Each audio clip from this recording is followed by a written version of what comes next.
5, 4, 3, 2, 1. Thank you. So welcome to everyone who's here. We've got a packed room. That's always exciting. So welcome to the special Board of Education meeting. I'd like to call the meeting to order. Ms. King, we have a roll call, please. Peggy Mueller-Aragon. Here. Danielle Gonzalez. Here. Barbara Peterson. Here. Crystal Tapia Romero. Here. Josefina Dominguez. Here. Courtney Jackson. Here. Yolanda Montoya Cordova. Here. So our first item is approval of the November 8th, 2023 Special Board of Education Charter Schools Meeting Agenda. Can I have a motion, please? I move to approve the November 8th, 2023 Special Board of Education Charter Schools Meeting Agenda. Second. Let's have a roll call, please. Peggy Mueller-Aragon. Yes. Danielle Gonzalez. Yes. Barbara Peterson. Yes. Crystal Tapia Romero. Yes. Josefina Dominguez. Yes. Courtney Jackson. Yes. Yolanda Montoya Cordova. Yes. So our next item is public forum. Secretary Jackson will read the instructions for public forum and we'll get started with that. We have quite a few, so listen up because it's going to be really tough. All right. So welcome to our public forum guests. When you signed up to speak, you were asked to review the rules and expectations which our presiding officer will enforce. The New Mexico Open Meetings Act requires that our agendas specify in advance the items that will be discussed and voted on during meetings.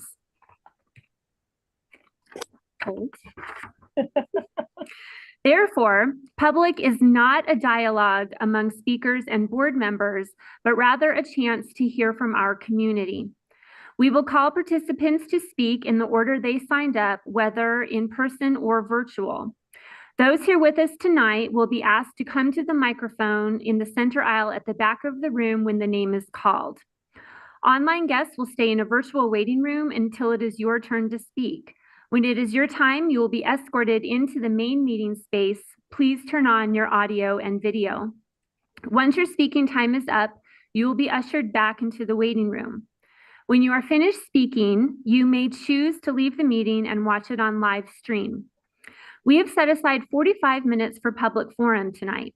We have more than 23 speakers, so each of you will have 1 minute for comments. We would ask that you please be concise and try not to repeat what others have said. Once your time is up, you will be directed to complete your sentence quickly so that others can speak. You may not yield your unused time to another speaker. One thing to mention, as they call you, we're going to try to have you guys line up maybe 5 or 6 deep so that we can keep things moving. If we do not get to all the speakers or you feel unable to convey your message, you may email boarded@aps.edu. In addition, for those of you who are here tonight, a representative from our service center is here to assist you. I don't see her. All right. At this time, Dr. Albright, will you please introduce the speakers? Our first speakers are here in the room.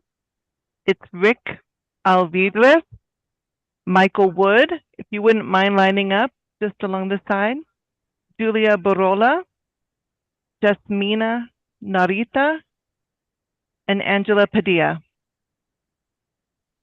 Rick, go ahead to the microphone. You'll have 1 minute once you begin speaking. Thank you. Good evening, Madam President and members of the board. My name is Rick Alvidrez. I'm a member of the Board of Directors for the Greater Albuquerque Chamber of Commerce, and I'm here on behalf of the Chamber to speak in favor of the proposed expansion by the East Mountain High School to include a curriculum to include middle school students. And I've got 1 minute, and I just do want to say thank you very much to the board for your service. What you do is very important to our children and very important to the community at large. And, you know, within 1 minute, it's hard to talk about the virtues that East Mountain High School has, but, you know, it's been around for a long time, about 25 years.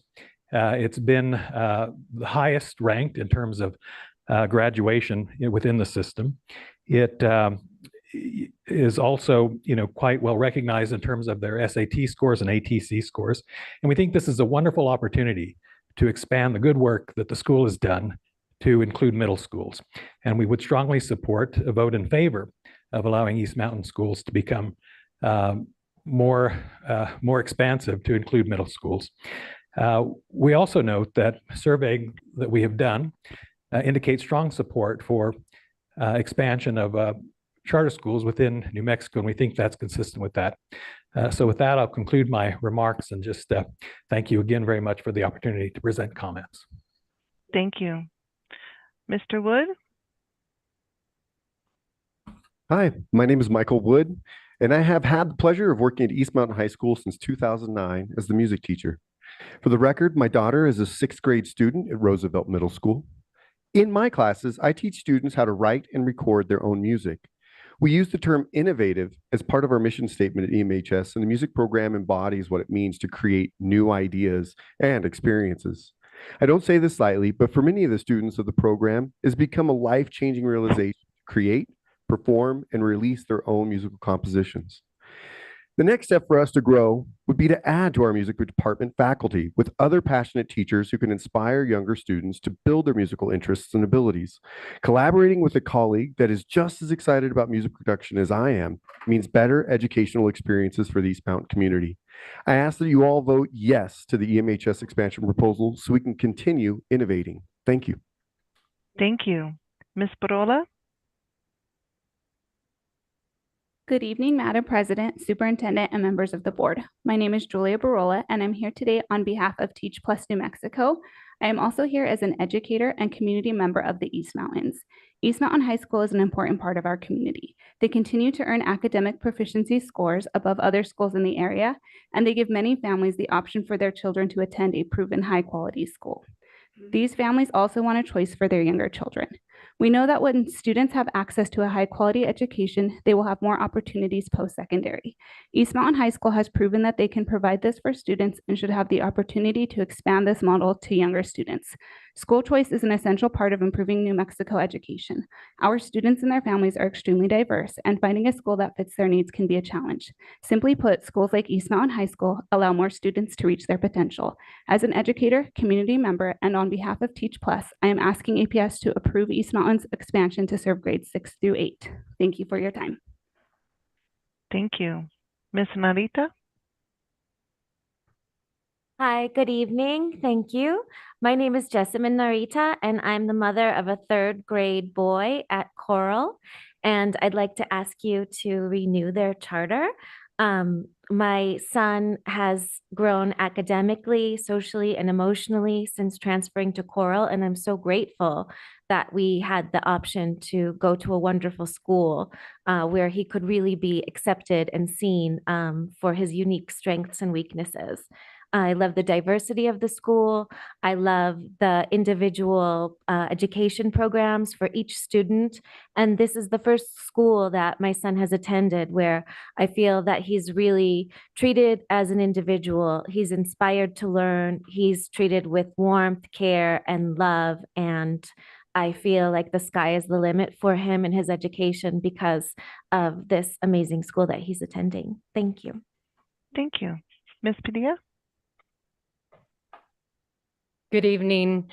My name is Angela Reed Padilla. I'm the CEO of Big Brothers Big Sisters and a proud parent of an East Mountain High School student. I know it's not news to you that the Annie Casey Foundation ranks New Mexico 51st in the well-being of our children. I've been in service to this community for over 30 years, and I have not seen that data change much. I will tell you who is moving the needle, though. If there is a magic formula or a special sauce, I would say that East Mountain High School has found it. Our family has been very fortunate to have our kids there. And we went through a devastating loss last spring. We lost our son, who was a senior. And we also have an LGBTQ student at this school, and we would not have done well at a larger school. And East Mountain High School wrapped their arms around us, and it makes my heart happy to think of a middle school developing on this campus. It would impact thousands of families and children. So thank you for listening to this proposal. Thank you. The next speakers will be Joseph O'Brien, Denise Lucas, Al Padilla, Jimena Casado, and Robert Burnett.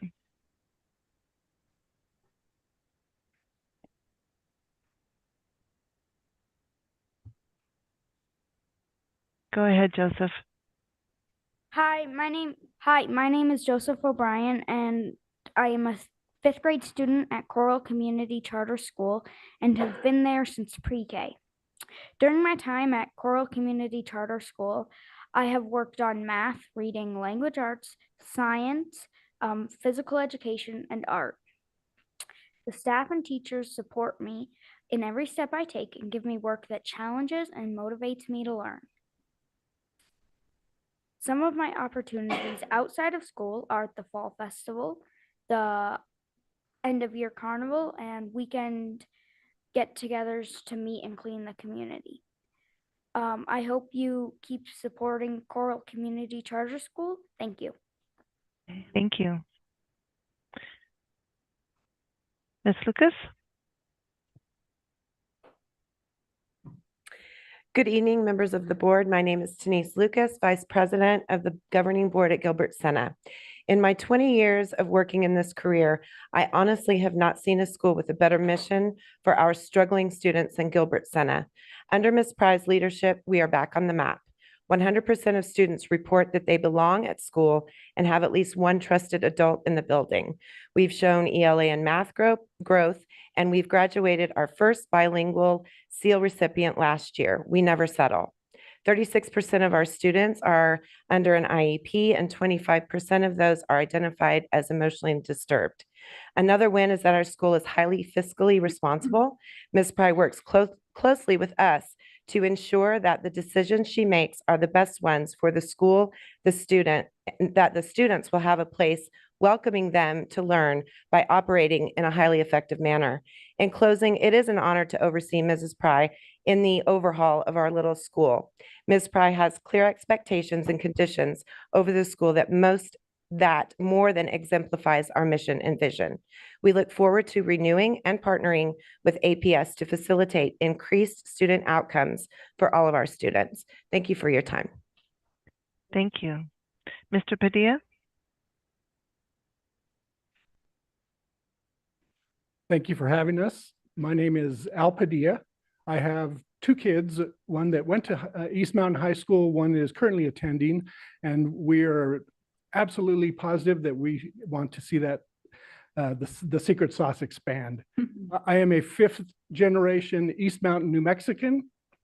My great-grandparents, my great-great-grandparents were part of the Chilili land grant. My mother was born in Chilili. I grew up going to Escoboso rodeos and so forth.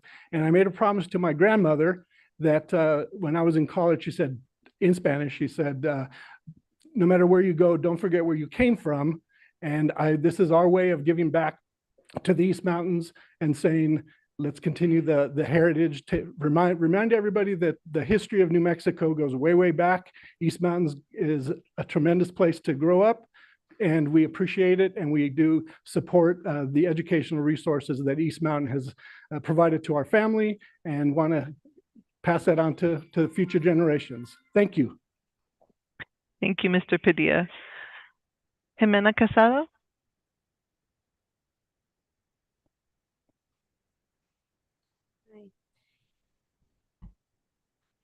Good evening, APS board. My name is Jimena Casado. I am currently a junior at Sena High. I went to Grant Middle School, then Manzano for my freshman year. At Manzano, teachers didn't care and I felt unseen. Therefore, I made the poor choice to ditch. Then my family and I decided a smaller school in my community would be beneficial for me. That is when I chose Sena High. School hours are flexible. The teachers here listen to me and hold me accountable and provide me what I need to be successful. I am super thankful for Sena as I have been able to recover all my credits lost at Manzano, and I am still on track to graduate on time. It is really a place that allows me to correct my mistakes and still achieve my goals. I am a student also at APS Career Education Center, exploring future careers like cosmetology and forensic science. My plan after graduation is to finish with a high school diploma and to go to college and study something in criminal justice. through dual credit at Sena. I am excited to finalize my plan in the next year and a half. Thank you for listening and taking your time. Thank you. Mr. Burnett?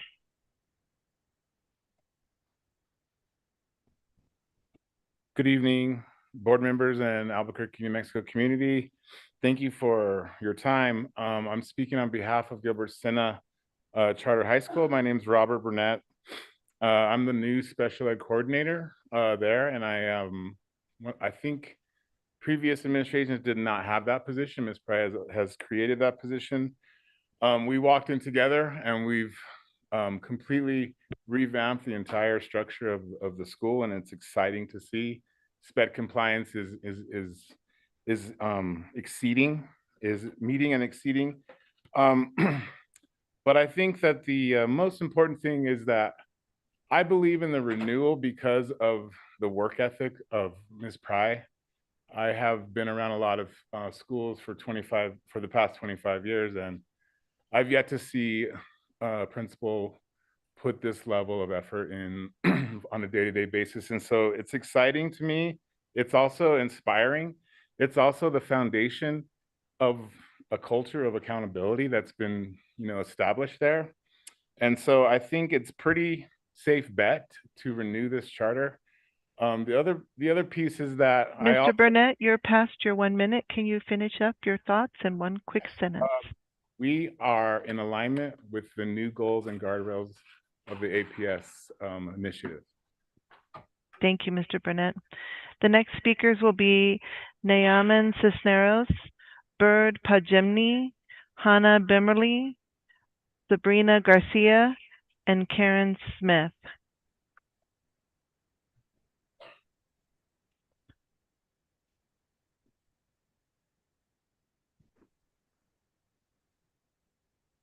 Nayaman Cisneros? Yeah. Thank you. Good afternoon. My name is Nayamin Cisneros, and I'm an employee of Coral Community Charter School. I love to work along a great team of teachers, administrators, student support, and I work at the food department in the cafeteria, and either I'm called the school chef or the cooker. I love to see the kids' faces, how a snack or a meal can turn their day around. As a parent of Coral students, I love to see my boys coming home and saying, "Mom, I just need to get this done. It's not homework. I just want to get done to get ahead for the rest of the week." And I just love how every morning they're just telling me, "I love school. I want to go to school." So that's our great community that we encourage our students to have a great success in education. Thank you. Thank you. Ms. Pajemi? Thank you. My name is Bird Podzemny, and I'm the Dean of Students, a counselor, and most importantly, the parent of 4 East Mountain students. My daughter is currently a senior, the rest have graduated. I chose East Mountain in 2009 because I knew that the smaller classes, higher academic expectations, and were the environment that I wanted for my kids, and I wasn't wrong. I'm in my 12th year working at East Mountain High School. What I know now is that this school creates success for our students, for my student, beyond academics. The teachers and staff serve a diverse and unique population of students and build relationships with them, are inclusive of their needs, teach them to explore their passions, and give back to their community. We know that our students are not names on a roster, they're our future. The students come from all walks of life, backgrounds, and cultures, and I work with students facing all kinds of challenges. Daily, I have conversation with students with mental health issues, navigating hard family situations, and in my role, sometimes students who make mistakes, working through consequences and moving forward. I'm asking that you pass this amendment so that we can continue to make our students feel safe, supported, and seen. Thank you. Ms. Bimmerl is online and she's having trouble getting in. So we'll go to Sabrina Garcia. Thank you for having me. I am here on behalf of Albuquerque Charter Academy and their renewal. I serve as assistant principal at a totally different elementary school. During my evening sessions and teaching financial literacy, I had privilege of meeting a young student who was struggling, feeling as though she had no opportunity and no path to better her future for herself or her young toddler. She had sought help from several schools only to be met with discouraging responses as they deemed her above the age requirements and seemingly out of options. However, I shared with her the incredible possibilities offered by the Albuquerque Charter Academy. I explained that ACA could assist her in completing the necessary credits, provide access to technology, and even help with childcare. We arranged a meeting with the school to explore potential solutions and get her started on her educational journey. With the support and resources provided by Albuquerque Charter Academy, coupled with her newfound determination, she embarked on a transformative path. In just a few short months, thanks to the unwavering support and her tireless work ethic, she achieved a remarkable milestone. She became the first member of her family to graduate with a high school diploma. I had the privilege of witnessing her emotional journey as she walked across the stage with tears in her eyes. By enrolling at Albuquerque Charter Academy and earning a spot on their Wall of Fame, she not only discovered the best version of herself, but also the harness of strength and success. All of this became possible thanks to the outstanding staff and remarkable educational model provided by Albuquerque Charter Academy. Thank you. Thank you, Ms. Garcia. Ms. Smith?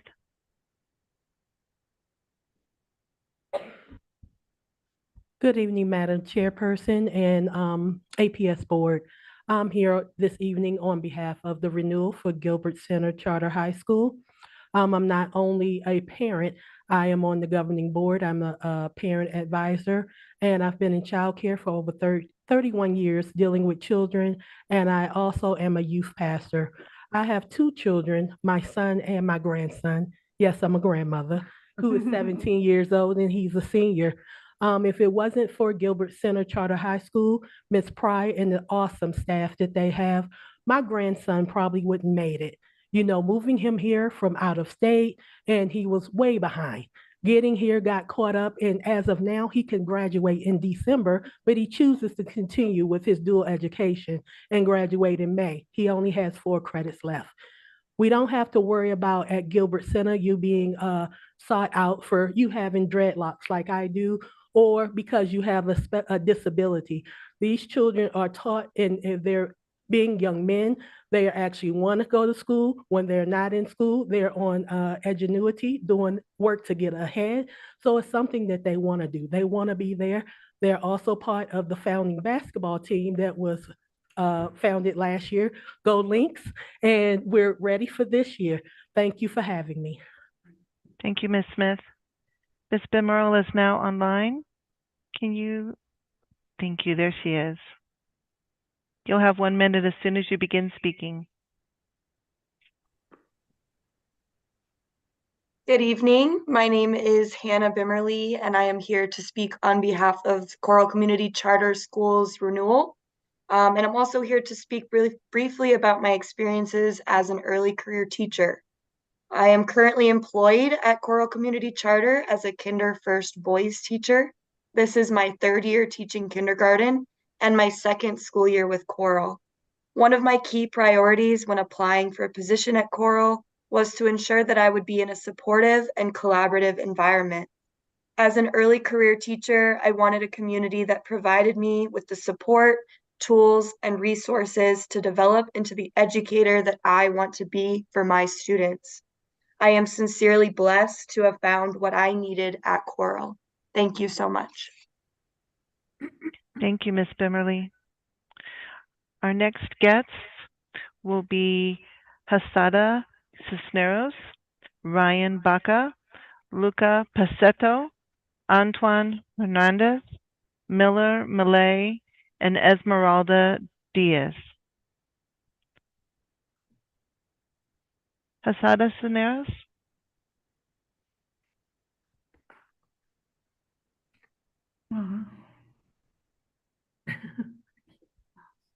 Hello, my name is Hadassah Cisneros. I'm inspired to go to Coral Community Charter School. My teacher inspires me to get to a higher level and grade. I like to be in the Girls Academy because we're separated from the boys and the girls. they're a team. We work together. We help each other get through hard things. Thank you. Thank you, Hadassah. Mr. Baca? Oh, President Montoya Cordova, members of the board, and fellow community members. Good evening. My name is Ryan Baca. I am a parent of 2 charter school students, and charter schools really offer the benefit and flexibility to meet individual needs. My son entered high school in 2020 and experienced mental health and academic issues during following the pandemic closure. After a year of unsuccessfully trying to advocate for him, I called Albuquerque Charter Academy, and I will never forget that phone call.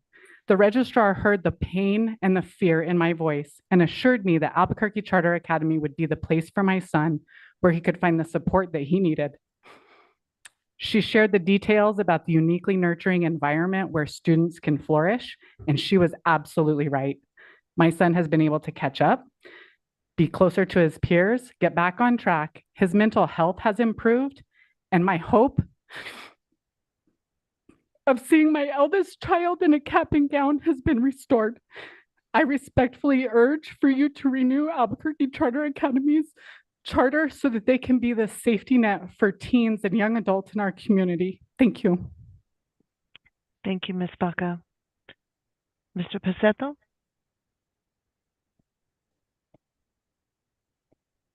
Good evening. My name is Lucas Pacetto. I am with Gilbert Sena High School, and I just want to say how amazing that high school is. And so they really helped me. Jen Pry has really helped me through all of my times going through there. I looked at Highland, I looked at Monzano. They didn't really suit the needs I needed, but Gilbert Sena has really helped me through everything I needed. The dual credit program is absolutely fantastic. It has really helped me get the college credits that I need. And I am now in the Air Force, and I'm completely stable. And they helped me through everything that I needed. And thank you. Awesome. Thank you. Our next guest is Antoine Hernandez. He's on Zoom. Mr. Hernandez? Hello. Hi, we can hear you. Hi. Good evening. My name is Antoine Hernandez. I am a Cuban, and I live in United States for 4 months. I study in Gilbert Sena High School. This school, it has helped me in many times. In the classes, the Spanish, Mr. Esparza helped me in the language, so I understand my classes better. Thank you, Mr. Hernandez. Thank you for your time. Miller Malay? Thank you, board members. My name is Miller Malay, and I'm currently a sophomore at East Mountain High School. While at first you wouldn't think a high school would support middle schoolers wanting to come to their school, I'm the advocate for that. One thing that makes East Mountain High School really initiative and is a wide variety of athletic and extracurricular activities. I'm highly involved in several of these activities, and I feel that the opportunity to expand our extracurricular offerings to middle schoolers would greatly benefit our students. As of now, middle school students are not allowed to try out or participate in high school sports. They can do so at their home APS high school, but charter schools are not allowed to take this opportunity for granted for their own students. For example, we were not able to field a full girls JV soccer team. If we had a middle school, 8th grade students would be able to compete on our teams and help us create a full one. Our extracurricular activities are very important to our high school students, and lots of students in the East Mountain area do not have access to some of these programs and activities that East Mountain can offer. For these reasons and many, many more, please consider the expansion of the wonderful East Mountain High School. Thank you very much. Thank you. Our next guest is Esmeralda Diaz.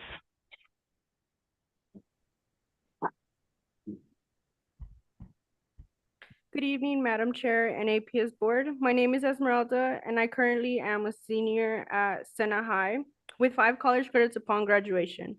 I went to Jackson Middle School, then to MAS, as my family chose the charter school route for safety reasons. While attending MAS, my family and I learned the culture was not a fit for me.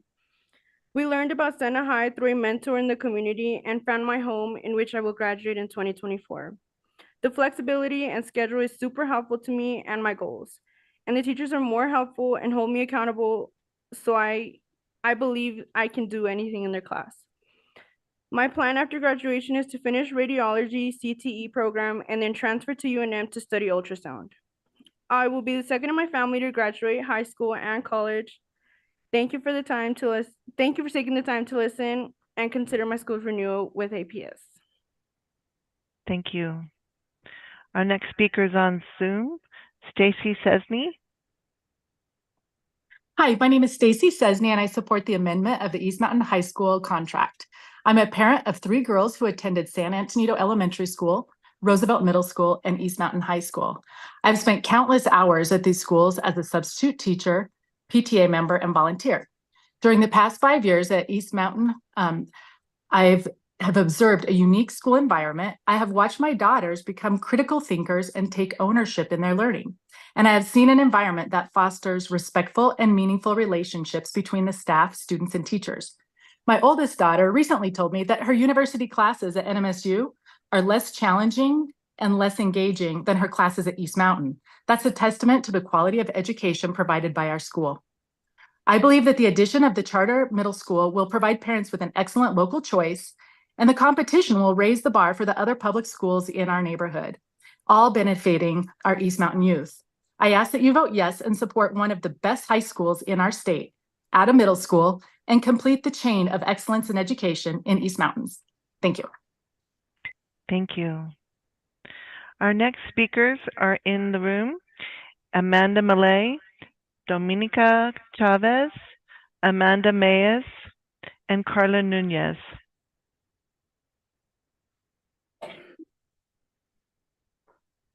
Amanda, go ahead. Good evening. My name is Amanda Malay. As the East Mountain High School assistant principal and dedicated member of this school community for the past 23 years, I am here to express my deep passion for the school's mission and our desire to expand. I started my teaching career as a math teacher at Roosevelt Middle School in 1997 and moved to East Mountain during its second year in 2001. I am now the staff member who has been there the longest. I am also a proud parent of an 8th grader at Roosevelt and a sophomore at East Mountain. In the early years of the school, we were focused on figuring out the nuts and bolts of actually starting a school from the ground up. We are currently in our 24th year and are a top school in the state with over a 90% graduation rate. We are now able to envision a seamless 6 through 12 pathway, a consistent, high-quality education designed to align with our mission and uphold the high expectations we have set for ourselves.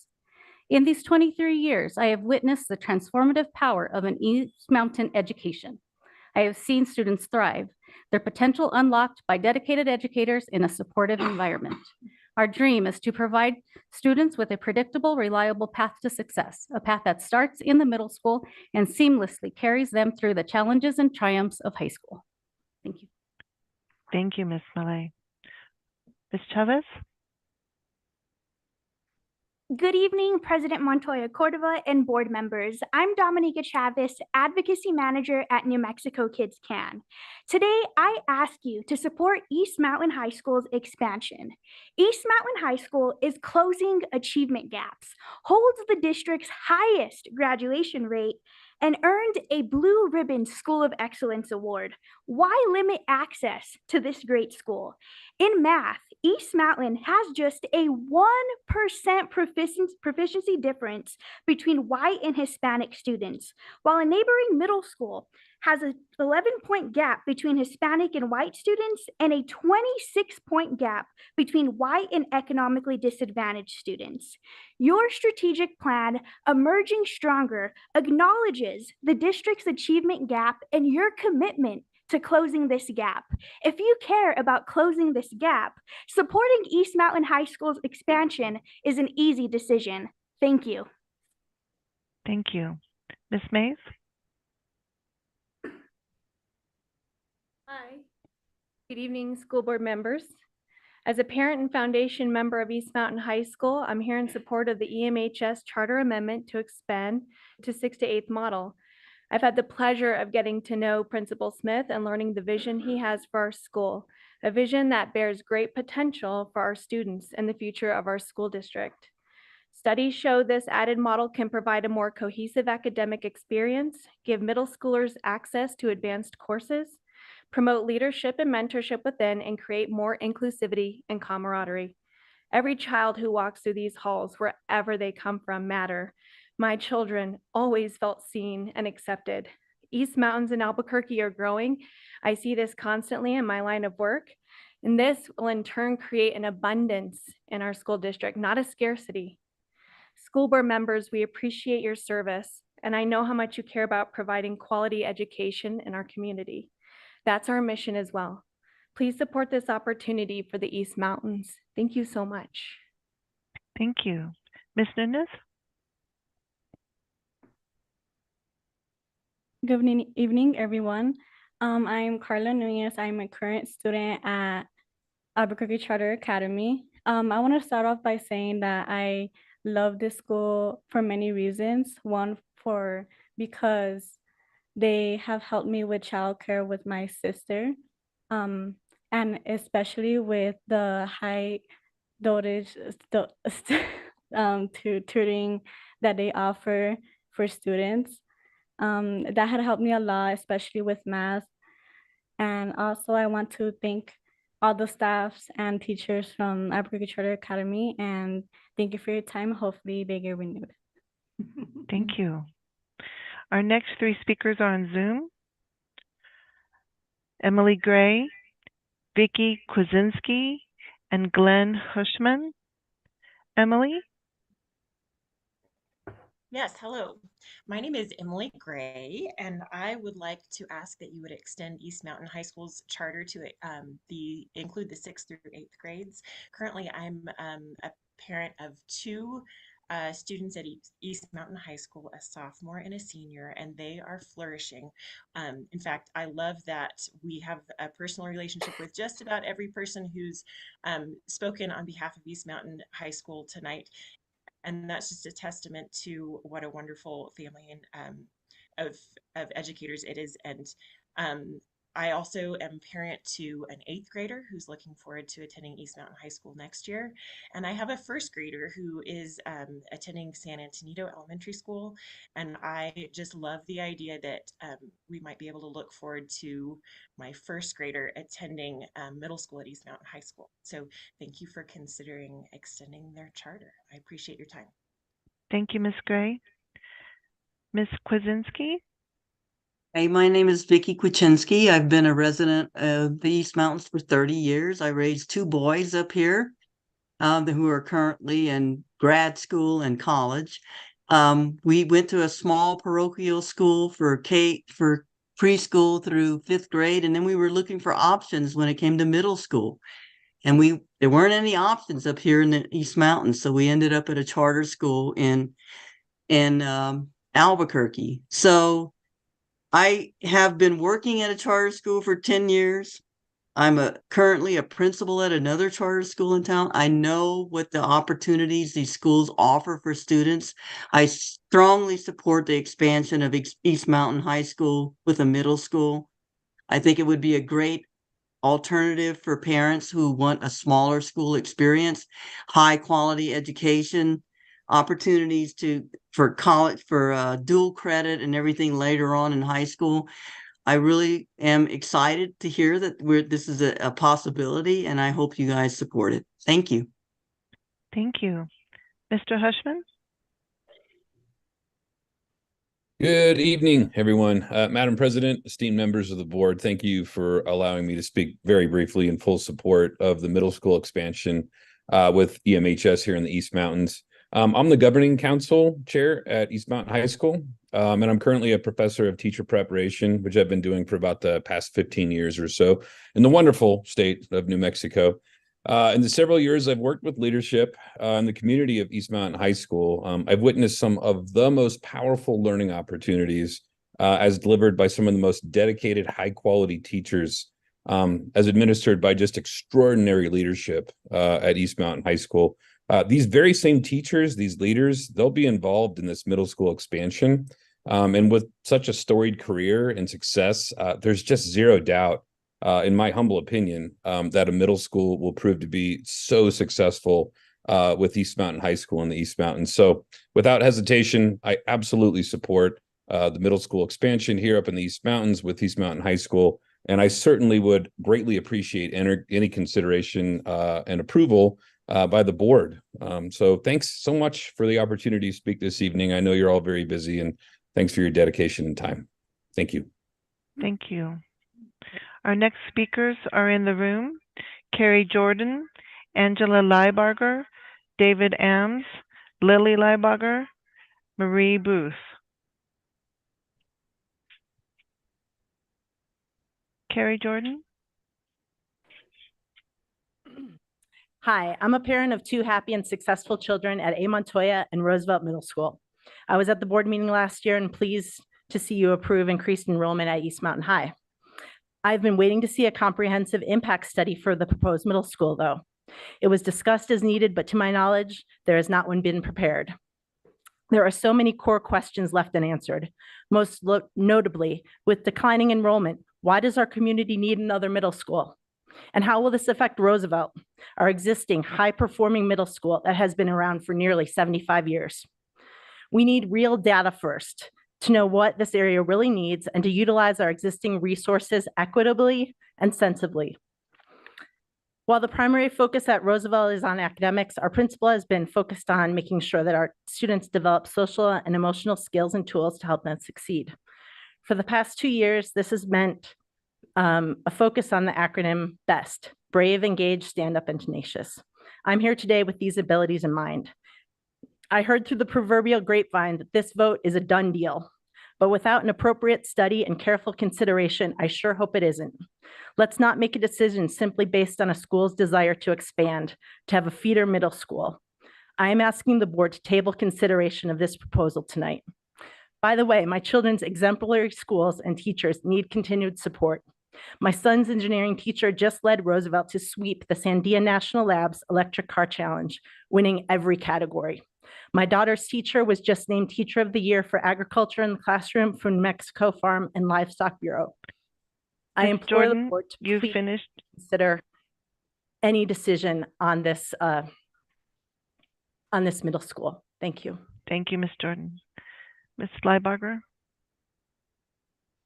Hello, my name is Angela Leibarger, and I'm the current president of the Parent PAC at Roosevelt. I am asking you not to approve the requested charter for East Mountain to create a middle school. By their own admission in the board's Q&A, there has been no impact analysis completed concerning the negative impact to Roosevelt, and this should be required prior to any voting or any decision.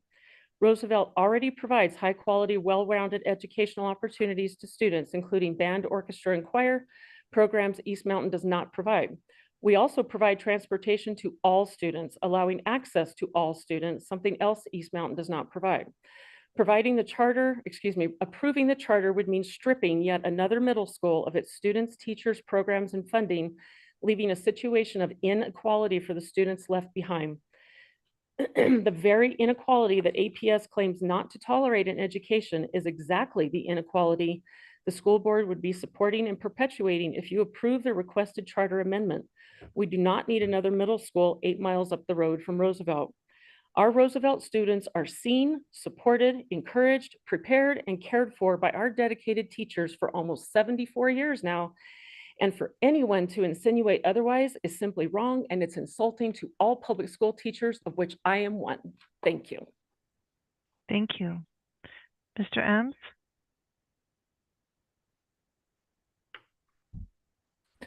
Hi, I'm David Ames. I live in the foothills near I-40. I have a 4-year-old and a 7-year-old daughter.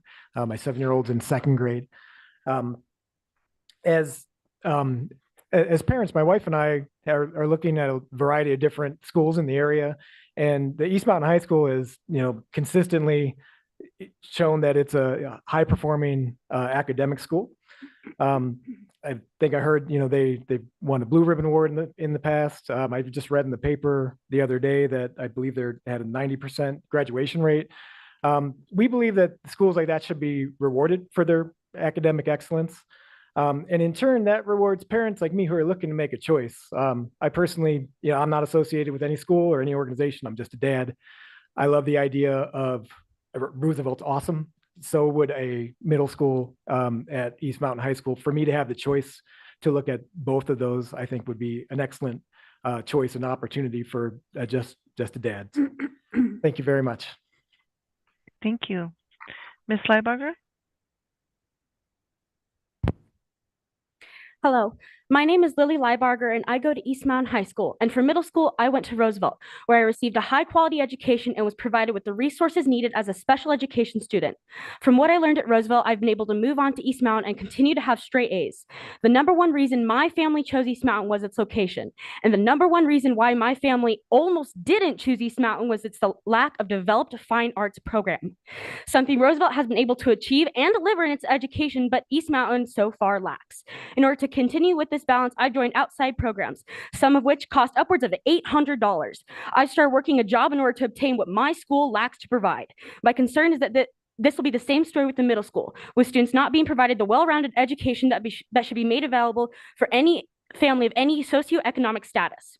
At Roosevelt, as well as as many others, have received the tools necessary for a balanced education. I would like to see East Mountain move its focus towards growing and expanding from being a great school to an even better one at the already existing high school level, continuing to build the foundation created by Roosevelt Middle School. Please vote against East Mountain adding a middle school level. Thank you. Thank you. Ms. Booth? Hello, my name is Marie Booth, and I am a current science teacher at East Mountain and also a parent.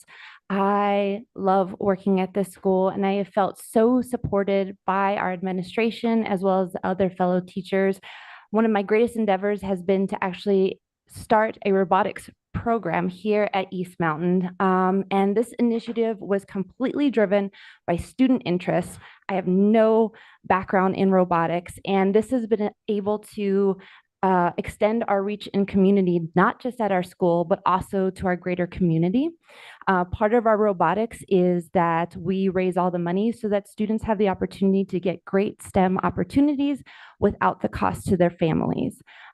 We currently build at Manzano High School, where we have built a community, and our students act as mentors and help the rookie teams there at Manzano High School. And additionally, we are working with other New Mexico teams for robotics to bring FIRST Robotics here to New Mexico so that other students have the opportunity for developing their careers in STEM. In considering the amendment to include grades 6 through 12, we're not just extending our charter, we're extending the opportunities, fostering collaboration, and strengthening our commitment to education, innovation, and community.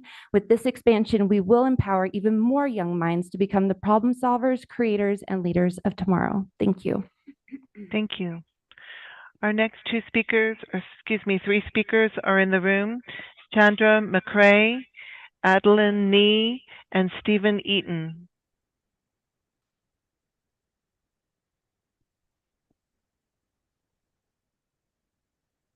Hi, my name is Chandra McCray.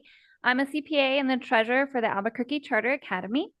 I want to first say thank you to the board and also to the charter office for how much support that they've given to our school and how much time that you've dedicated to the charter schools over the last year or so.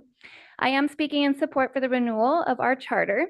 As a board member, I'm continually impressed when I come to the board meetings and I hear from our executive leadership team how much they put the kids first. So they've truly developed a program that embraces the kids where they're at and is trying to help them do credit recovery so that they can graduate and they can do it on their own time frame. So it's open entry, open exit. I really am proud to be a part of their vision and how they're trying to impact New Mexico as a whole, because as we graduate more students, then that means they can be productive citizens in New Mexico and raise the bar overall. Thank you. Thank you. Ms. Nee? Thank you, Madam President and board members. I stand before you today, a proud alumni of East Mountain High School, and I'm here to express my fervent support for the idea of opening a middle school. My passion for this initiative stems from the deep belief in the transformative power of education and the incredible potential that exists within our community. As president of the New Mexico Speech and Debate Association, I have dedicated myself to expanding speech and debate programs across middle schools in New Mexico. But the single greatest challenge we face is maintaining students' engagement during the transition from middle to high school. Opening a middle school will allow us to foster a sense of community and continuity. We'll be creating a nurturing environment that ensures students remain excited as they move through the educational system. I urge all of us to come together today and support the opening of a middle school at EMHS, a decision that will shape the future of our institution and the lives of countless students who will benefit from the nurturing of their potential. We cannot wait to invest in our future. The time is now. Thank you. Thank you. Mr. Eaton? Thank you. My name is Stephen Eaton. I'm a parent of a student at Albuquerque Charter Academy, and I'm here to speak on behalf of renewing their charter.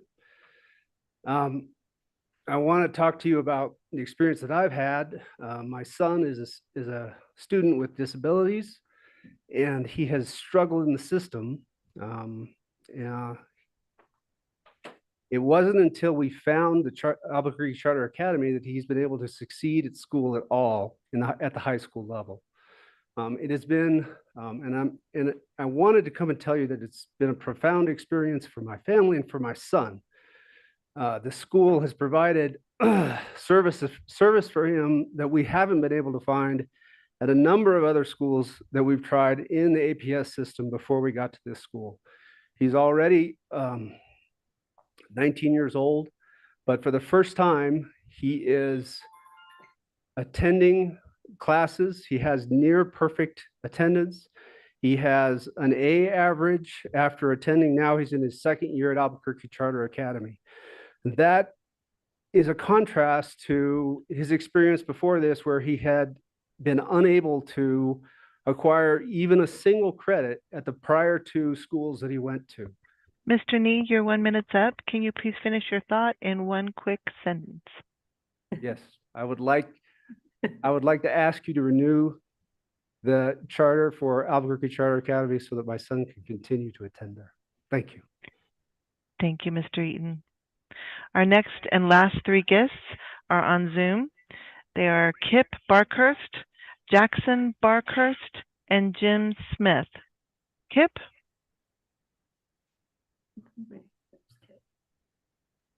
Yes, hello. Hello, my name is Kip Barkhurst. I am a father of three, currently two that attend charter community Coral Community Charter School. I'm here to address their renewal of charter, and I'm all for it. My one oldest son now attends Explore Academy. He came from Alamogordo, and when he came to Coral, he was behind, and he had to work his butt off. But the staff there never gave up on him, and they are always available. And I just cannot say enough good things about them. We've had nothing but great experiences there, not only with the school, but their outreach into the community, with us being able to give back to not only the school, but the community. I currently have my middle son who's going to graduate from there this coming year. And it's going to be difficult to find a school that is going to be able to replace Coral, as he is in the gifted program there. And like I said, it's just they're the ones who came to us about it. They're the ones who have really stepped up and just made my children's school experience wonderful. And again, I would just like to thank them. I'd like to thank the board and everyone present to please renew their charter. Thank you. Thank you. Jackson? I am his middle child. I would like to talk about the renewal of their charter. So I've been at Coral ever since pre-K, it's just really taken me forward because, as my father said, I'm in the gifted program. My teacher, Mr. Nunn, he's gotten me into algebra. I'm learning how to plot lines. I'm in eighth grade, his eighth grade reading. And we do other stuff other than just academics. We practice boy time, how to become a great person in life with all the boys, except pre-K because they're off that day. And also we have our vision and mission. Our vision is to become knights, and we're gonna our mission is to serve others, because that's how we are gonna get there. And basically, to be a knight is to serve others in every way you can. And that's the mission at Coral Community Charter School. So please renew their charters. Thank you. Thank you. And our last speaker tonight is Mr. Jim Smith. Awesome. We can go back in. Hear me? Yes, we can. Good evening, Madam President and members of the APS School Board. Before I begin, I'd like to thank Board Member Mueller-Aragon for your many years of service to APS. The students and staff have been lucky to have. My name is Jim Smith. I served as a state representative from District 22, which comprises much of the East Mountains, and have subsequently retired from that service. While there, I was on both the House Education Committee and the House Appropriations and Finance Committees. While serving in the legislature, I was also a teacher at East Mountain High School, but I retired from that too. But I gained a unique perspective of what makes our students successful. Like others speaking tonight, I also had 2 children that graduated from EMHS. I began my teaching career at Hayes Middle School in APS. Most of our students were not successful in school and frankly struggled at learning life's lessons. Why? Parents were not involved in their education, and the kids didn't see any relevance to attending school. East Mountain High School doesn't have that concern. Parents are encouraged to be involved in many ways at the school, and the teachers provide engaging lessons that make each subject relevant to the students. At a time when education outcomes in New Mexico are being questioned, I believe we should continue the academic and social successes of East Mountain High School by approving the amendment to their charter. Lastly, after retiring from the legislature, I was also able to serve on the Bernalillo County Commission and was thankful to see the support by the planning department of putting expansion of East Mountain facilities in their master plan. Thank you for your time this evening, and I ask for your support of this amendment to East Mountain High School's charter on behalf of the children and families of East Mountain. Thank you. Thank you. Board members, that concludes public forum. Thank you. I just want to say, first of all, thank you to all of the community speakers tonight. That was quite a range of discussion, and I really appreciate you all being able to come here tonight. We don't have a dialogue with you, but we did, that will help us inform us as we're going through the rest of the agenda. So we're going to start with our first item, which is the discussion and action to consider approval of the amendment to the contract for East Mountain High. And our presenters are Dr. Escobedo, Senior Director of APS Charter School Team, and Trey Smith, the Executive Director of East Mountain High. So we'll just open. Is there anything else that you want to open up or state before I ask for questions on the dais? Madam President, members of the board, and Dr. Before we begin tonight, we did have our first ever APS Board and Charter Education Summit last Friday, and I think it was a historic meeting, and thank you all for participating on that. We will be sending you out a report about the meeting and discussing next steps. So to the agenda item at hand, we are seeking your approval of the amendment to the contract for East Mountain High School. The amendment would allow them to expand to serve grades 6 through 12. Currently, the school serves grades 9 through 12. The change would take place in the 2026-27 school year. State law requires that the approval of the amendment must be must be made by both parties, and that if either party disagrees with the result, they may appeal to the secretary. We did have a review team review the school's middle school expansion plan, including curriculum. We performed a site visit, and the review team is recommending approval of the amendment. And I have Trey Smith, Executive Director of the school, here with me tonight. Thank you, Madam President, members of the board. Here we are again. Not only does EMHS have the highest attendance rate in the state, but I now have a pretty good attendance rate at these meetings. This is the third time I've appeared before you in recent memory since I've taken over this position. As Dr. Escobedo mentioned last Friday, Board Member Dominguez, whom I wish a speedy eye recovery to, said that she likes to be deliberative when weighing decisions and priorities for the district. And I wholeheartedly agree with her assessment. And that's why we want to do this process right and do this process not rushed. And you certainly can't accuse this board of being rushed and not this issue either. Our governing board passed this charter amendment over a year ago. And in that time, members of the APS charter office and the APS curriculum team have visited our campus to study the issue and discuss the details. Our faculty have had more time to discuss visions for departments, and our foundation has been researching the financing options. This has already been a multi-year process, and after it's passed tonight, we are still probably another 3 years out from seeing this as an actual reality. At this rate, Albuquerque will see a new In-N-Out burger before EMHS adds a middle school program. And I know that that's not quick enough for the families of the East Mountain area who would like to see this option now, but it's being done at the right pace to make sure that it's done right. And I'm looking forward to finally moving on after this evening.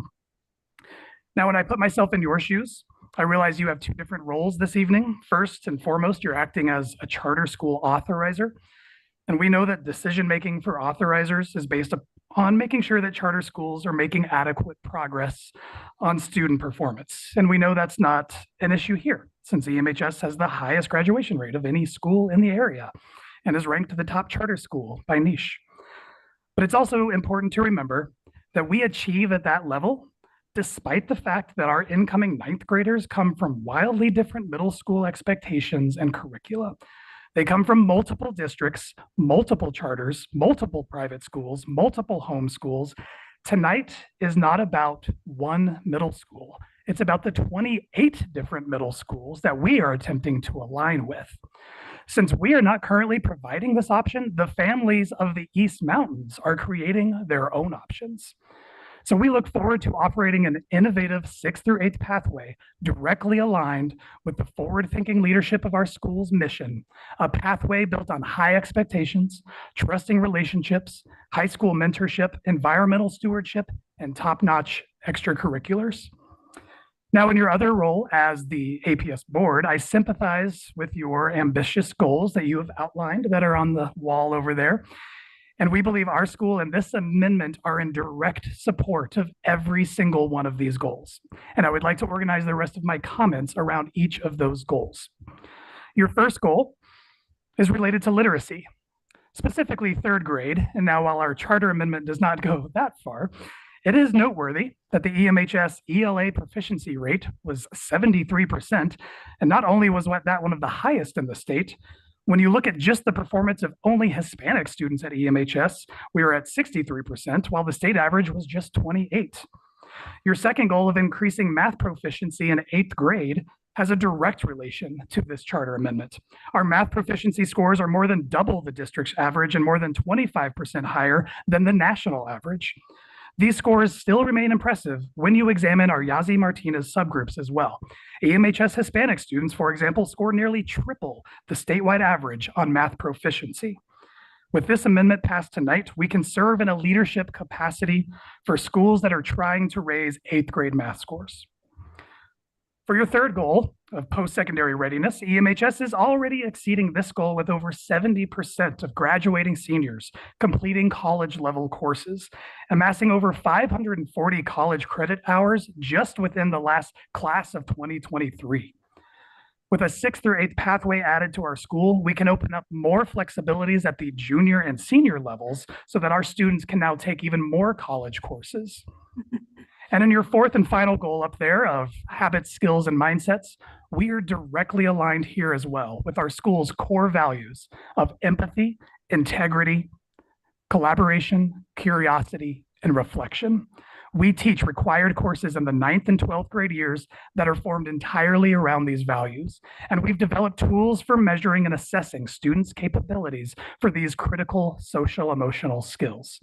With our charter amendment, we will now be teaching intentional seminar classes at the 6th, 7th, and 8th grades directly related to those core values. So our charter amendment meets the qualifications required by authorizers, and our charter amendment is in direct support of all 4 of your major goals. In the end, I feel for the families of our communities who get exhausted from constantly searching for the right fit for their children. My 3-year-old son, Xavier Chavez Smith, had to be put in a lottery waiting list last spring just to figure out a preschool to get into for this fall. And I understand that anxiety that families have who put their names on all of these lists. And as a school leader, I feel like I have a moral obligation to do everything I can to expand our reach, to meet the demand of our community, and make sure any student who wants access to a high quality education can receive it. I'm very grateful for all the support given to our school by all the members of the APS staff who have met with us. And I look forward to continue partnering with the district and all of you in making this a reality. Thank you for your time. Thank you. Anything else that you want to add? Okay. So I'll just, I'll open it up for questions from the board members. Why don't I start down on to my right with Board Member Tapia Romero. Do you have any questions? No, I don't have any questions related to what was discussed because I believe they have proved above and beyond what makes East Mountain eligible to expand to a middle school program. Looking at these stats, you always hear numbers don't lie. And when you remove the emotion out of it versus what you think is best and you stick to the facts, these are commendable. I'll be honest, we could learn something from you. You're doing phenomenal work. You hear the tremendous support throughout the community. And to put it bluntly, because that's always my style, we would be dumb to not approve you. Like, we have to remember why we're here, and it's to put children first. That is the ultimate reason why every single one of us was elected. And if we can make decisions knowing that it's about our students and what's best for them, we can't go wrong. So I commend you. These are incredible results of what you're producing within your schools. Like, bravo to your staff, to your teams, to your families. I wish more of our APS schools could resemble these type of statistics. And I would say keep doing what you're doing. You have my full support, and I'm honored to know that we have a school like that within our community. Thank you. Board Member Gonzalez. I also don't have questions. I appreciate all of the background information that was provided to the Q&As, as well as in our reading packet, as well as your overviews. And most importantly, I think the voices of the community who came out tonight, but also who came out in our inboxes. So it's clear to me that there's support for this expansion amongst the community.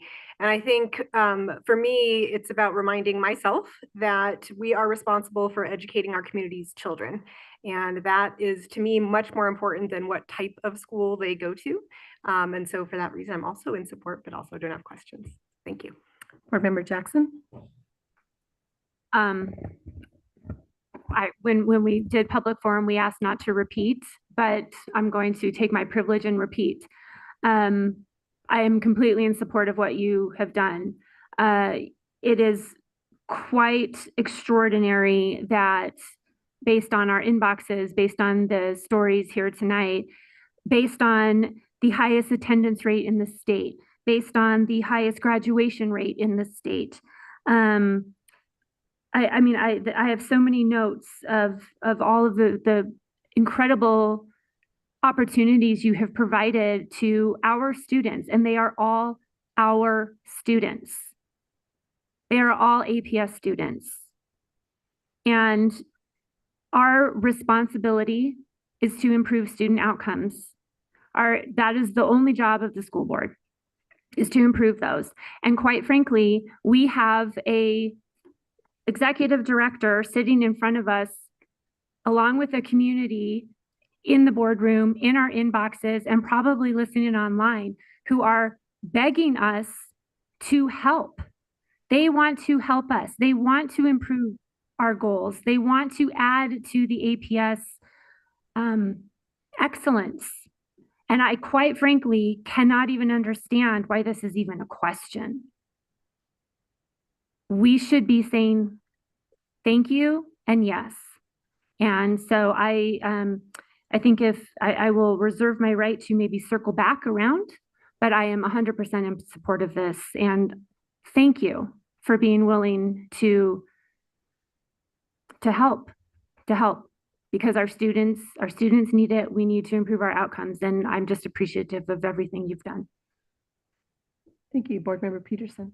Well, it is a question because the part of the community that seems to be completely overlooked is the community that's out of Roosevelt Middle School, and the concern of that community of what the expansion at East Mountain High can do, again, without any kind of impact statement. I look at your numbers. Yes, they are wonderful. You have 1/3 of the economically stressed families. You have about, for APS numbers, you have about half of the students with disabilities.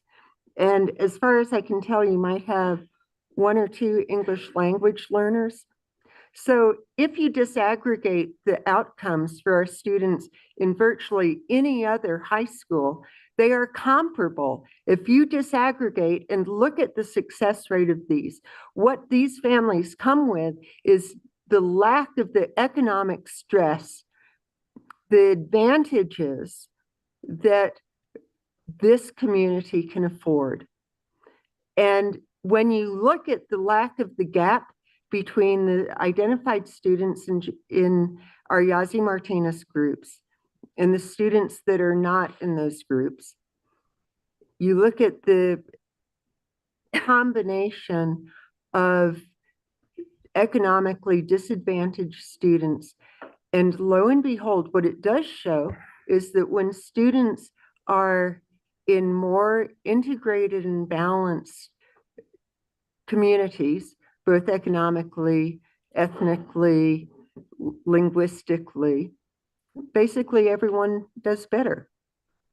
But by doing this in East Mountain High, it makes it even more stressful for the families that are at Roosevelt.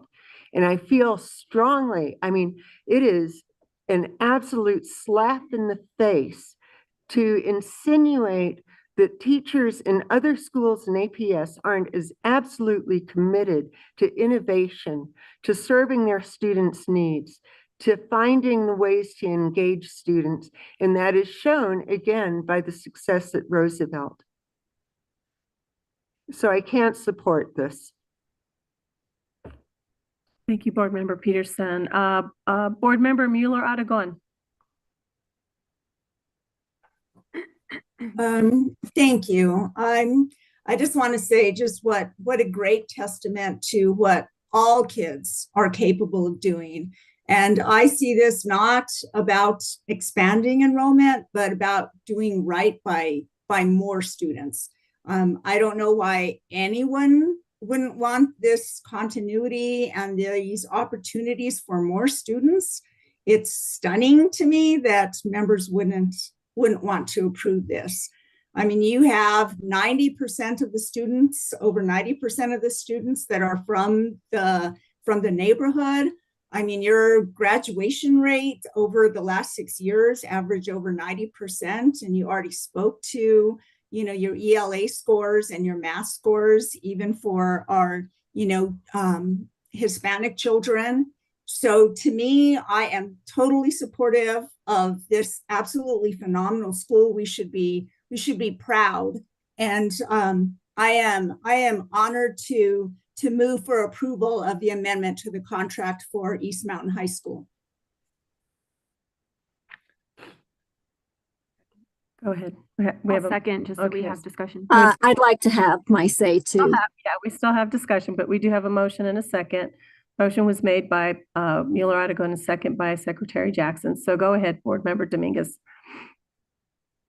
So I certainly understand the pride that I've heard tonight coming from parents from East Mountain High School. I can completely sympathize with that. But again, that's not the issue. We had two other parents speak with great pride, the Leibargers and Ms. Jordan. And what they lifted up for consideration is that in this moment, they are the minority voice, but they're an important voice to listen to.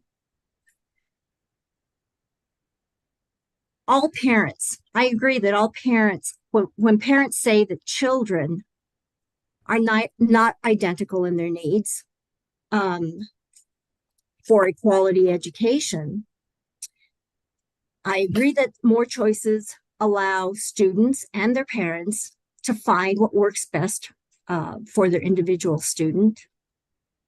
And as a board member, I must apply that thinking to 70,000 students. 54,000 of those students have incredibly more needs than the 16,000. And that's who we're talking about here. APS has 30 or so charters that try to meet that balance, that need. And East Mountain High School, you stand as an example. And I will also say there's room for growth. And I won't repeat what Board Member Peterson very clearly pointed out about who we all must need, whose students, all students we must meet.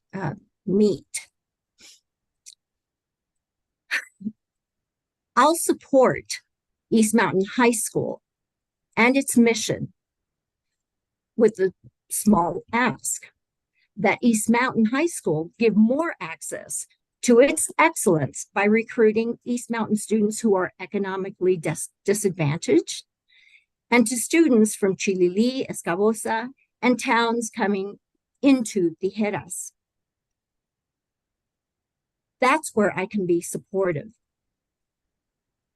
especially with limited public resources. I received a letter from Commissioner Eric Olivas, and he cites the very same concerns. So, for example, with the expanding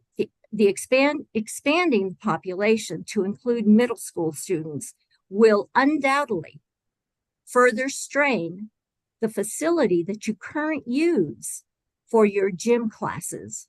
And that is a facility, Vista Grande, that is designed for the entire community.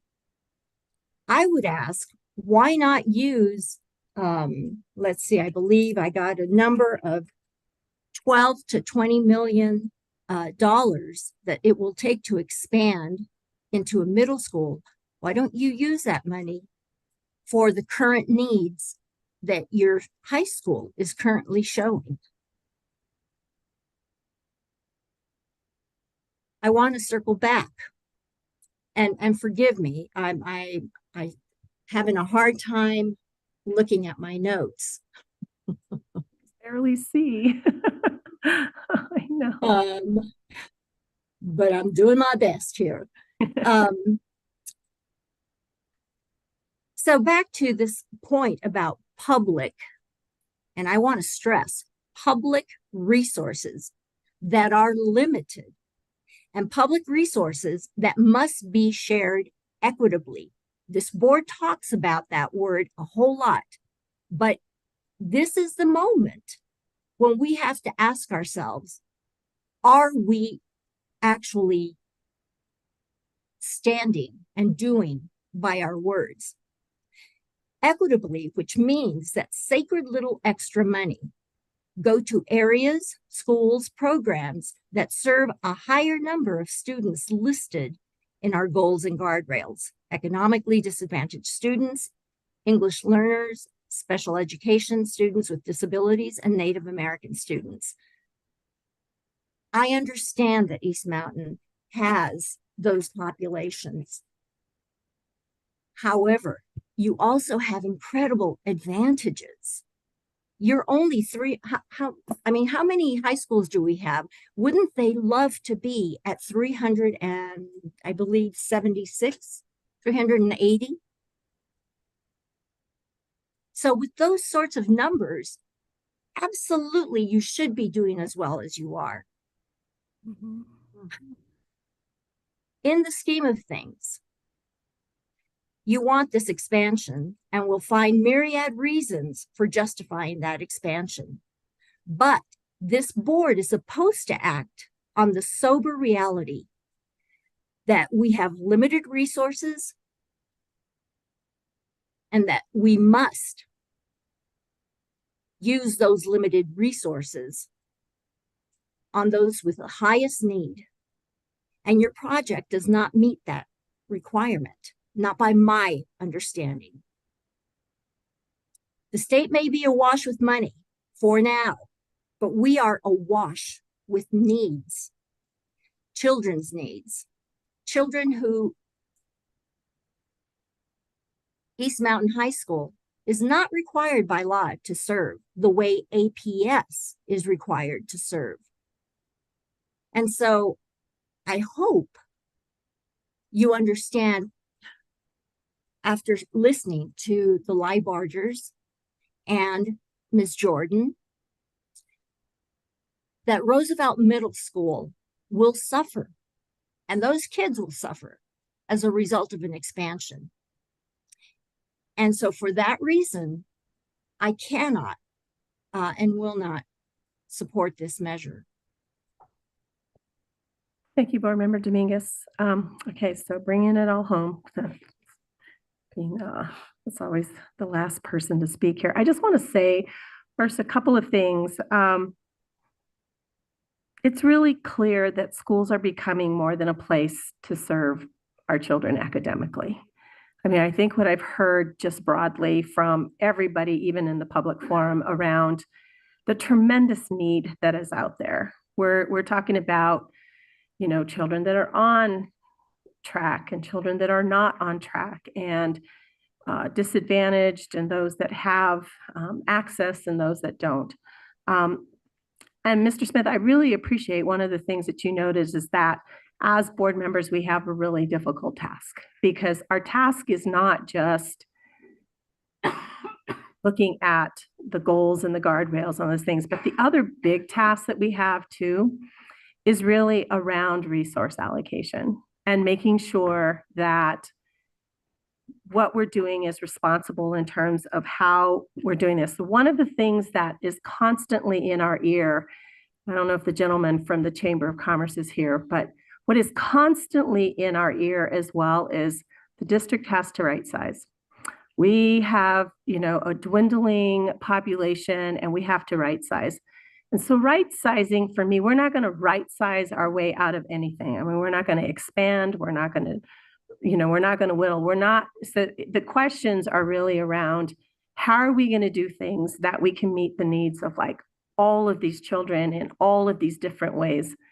And how do we pull those resources so that they're doing everything everybody wants them to do? I wish that in public education, I've been a public administrator all my life.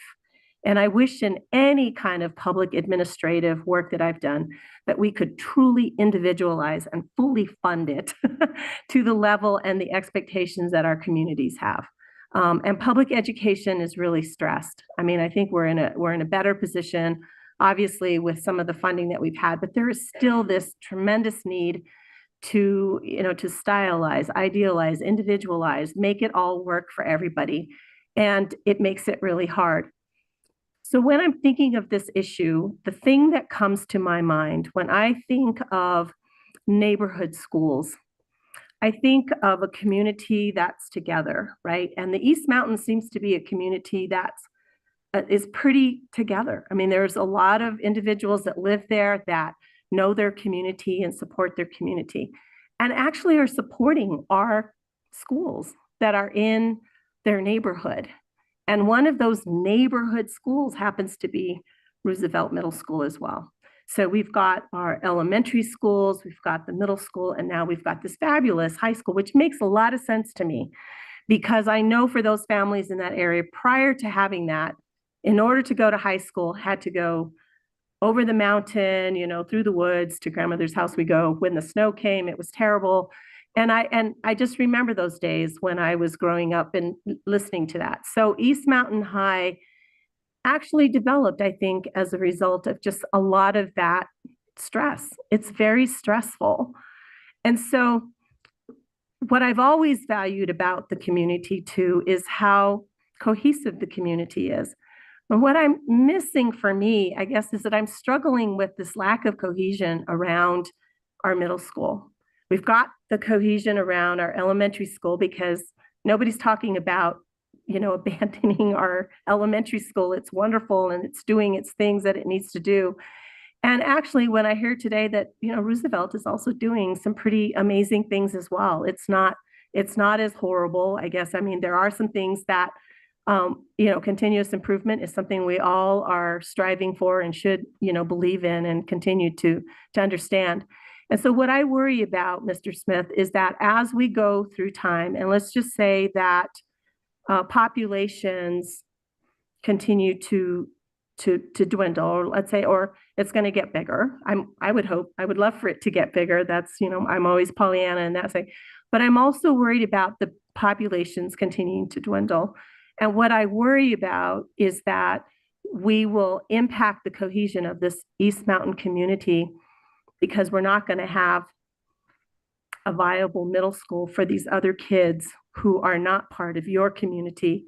And they're going to have to go over the mountain, across the woods to grandmother's house to be able to have access to something.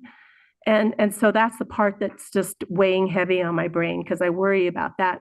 We are in the middle right now as a district having to look at that. And it's our middle schools where we seem to be struggling a little bit with size, and it matters when it gets too small for some of our middle schools, because if it gets too small, we also can't continue to support it. The only question that I have, Dr. Escobedo and Mr. Smith, can you help remind me how many students are we talking about that would be part of that? So you're going to start not till like 26, 27, but how many students would it start with? The idea is you start with a 6th grade class of about 100 students. That's a lot. That's a lot. And I wish Mr. Casito was here so I could ask him this question about the demographics in that area in terms of population growth in that area. What are we looking at population growth? Do we know by any chance? I don't know offhand. I don't know if Mr. Smith might know as far as like the builds that are out in the East Mountains. Yeah, that was part of a lot of the research that are together, and the population, especially in our neck of the East Mountains, kind of the Frost Mountain Valley area, is booming. There was definitely a dwindling kind of in the early 2010s when this first idea was first floated. But recently home buildership, home buying in the area is really taking off. And so the population is actually increasing in our area, which has led to our high enrollment and high waiting list. And I would say we see the same thing. So off of North 14, San Antonio is pretty much at capacity, where there's more room at A. Montoya and Roosevelt. And what's our population at Roosevelt right now? Roosevelt's around 300 students. And our capacity at Roosevelt is like for about 700? Yes. 750 is what I read. Pardon? 381? 381.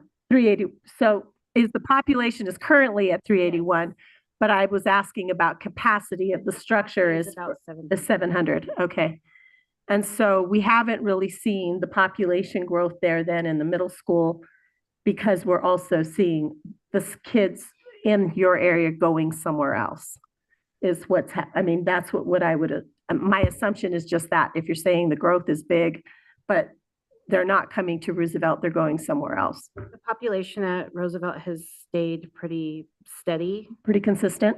I was at Roosevelt about 15 years ago, and not in school, but actually working there.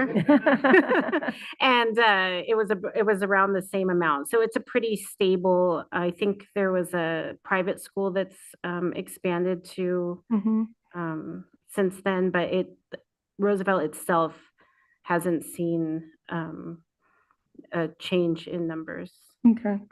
And so the majority of our students for Roosevelt too are also coming from this East Mountain community, but also from Chilili, Escavosa, and Tijeras? Yes, or- so A Montoya, which serves basically South Mm-hmm. 14 and the South East Mountains, feeds to Roosevelt. And then San Antonito, which serves the North 14, which is closer to East Mountain High School. Mhm. That serves that side of the East Mountains. They both feed together to Roosevelt. Roosevelt. And then Roosevelt, the students tend to either go to East Mountain or to Manzano. They're still zoned for Manzano High School. Right. Well, and because East Mountain is also, it's got a waiting list, right? So even for your high school? Yeah, so obviously it's still small enough that we still have, the majority of your families are having to even go over the mountain or over across the woods to get to another high school option. Okay. So when I'm thinking about my decision and when I'm thinking about what I need to think about, what's weighing heavy on me is that whole notion around how do we take into consideration this call for us to also right size. And when I think of right sizing, and they write about this all the time. And when I think about right sizing, I think about it not just in the context of the schools that we operate, but also the schools or the public charters that we authorize, because you are all part of our network.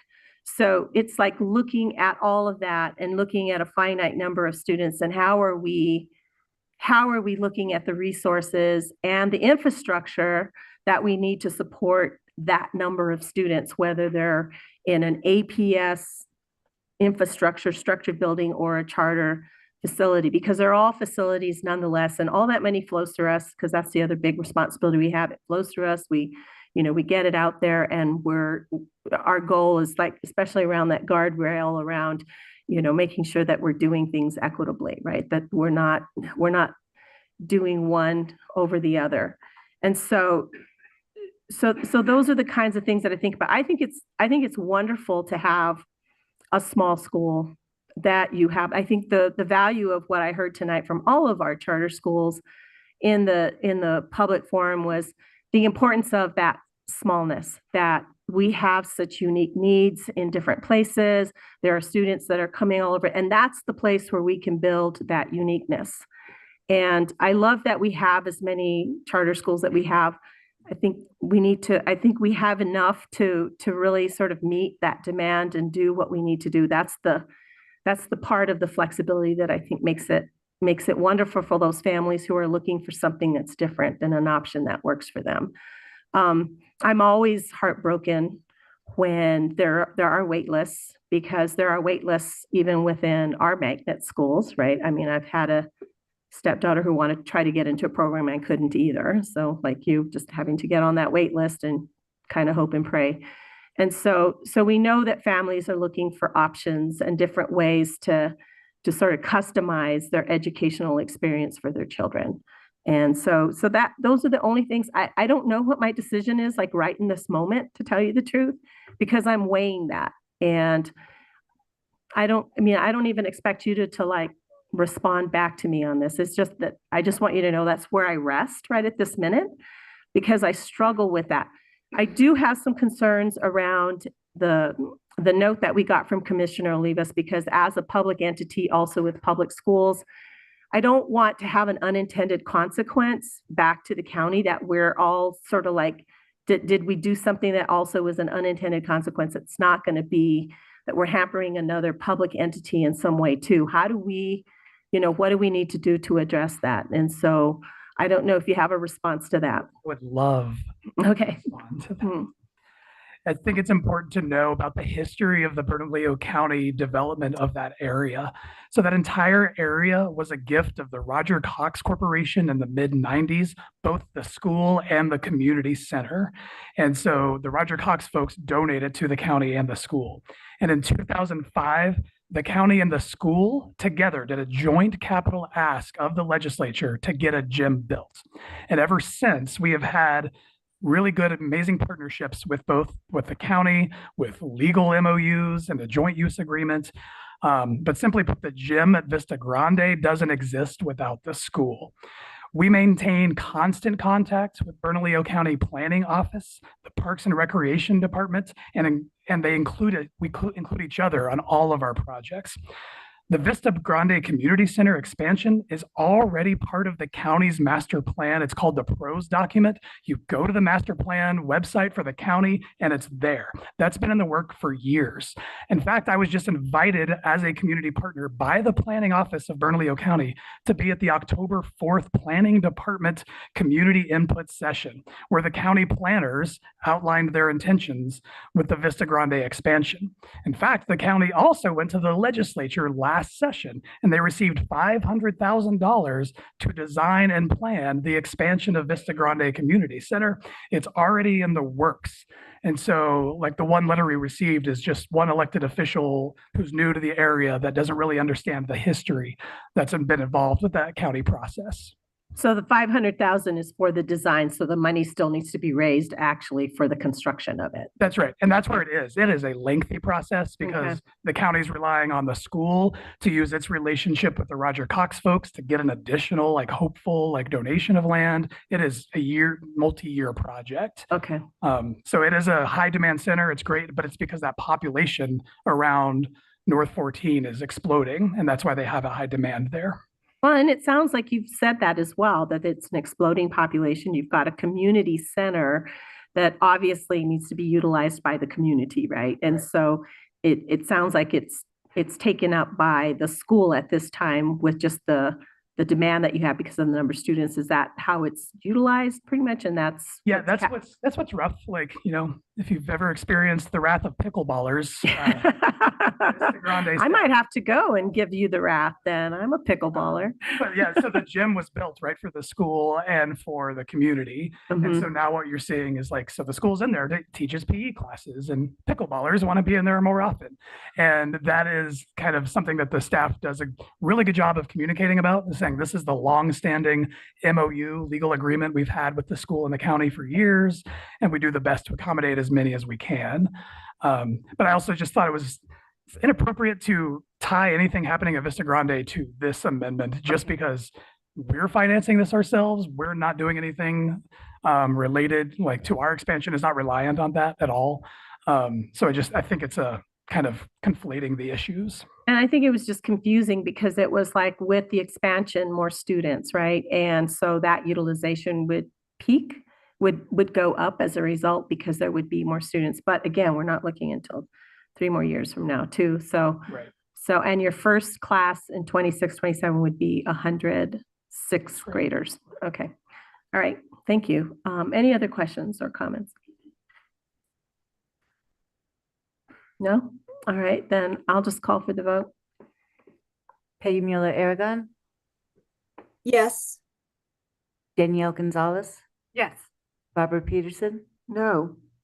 Crystal Tapia Romero, 100% yes. Josefina Dominguez, No.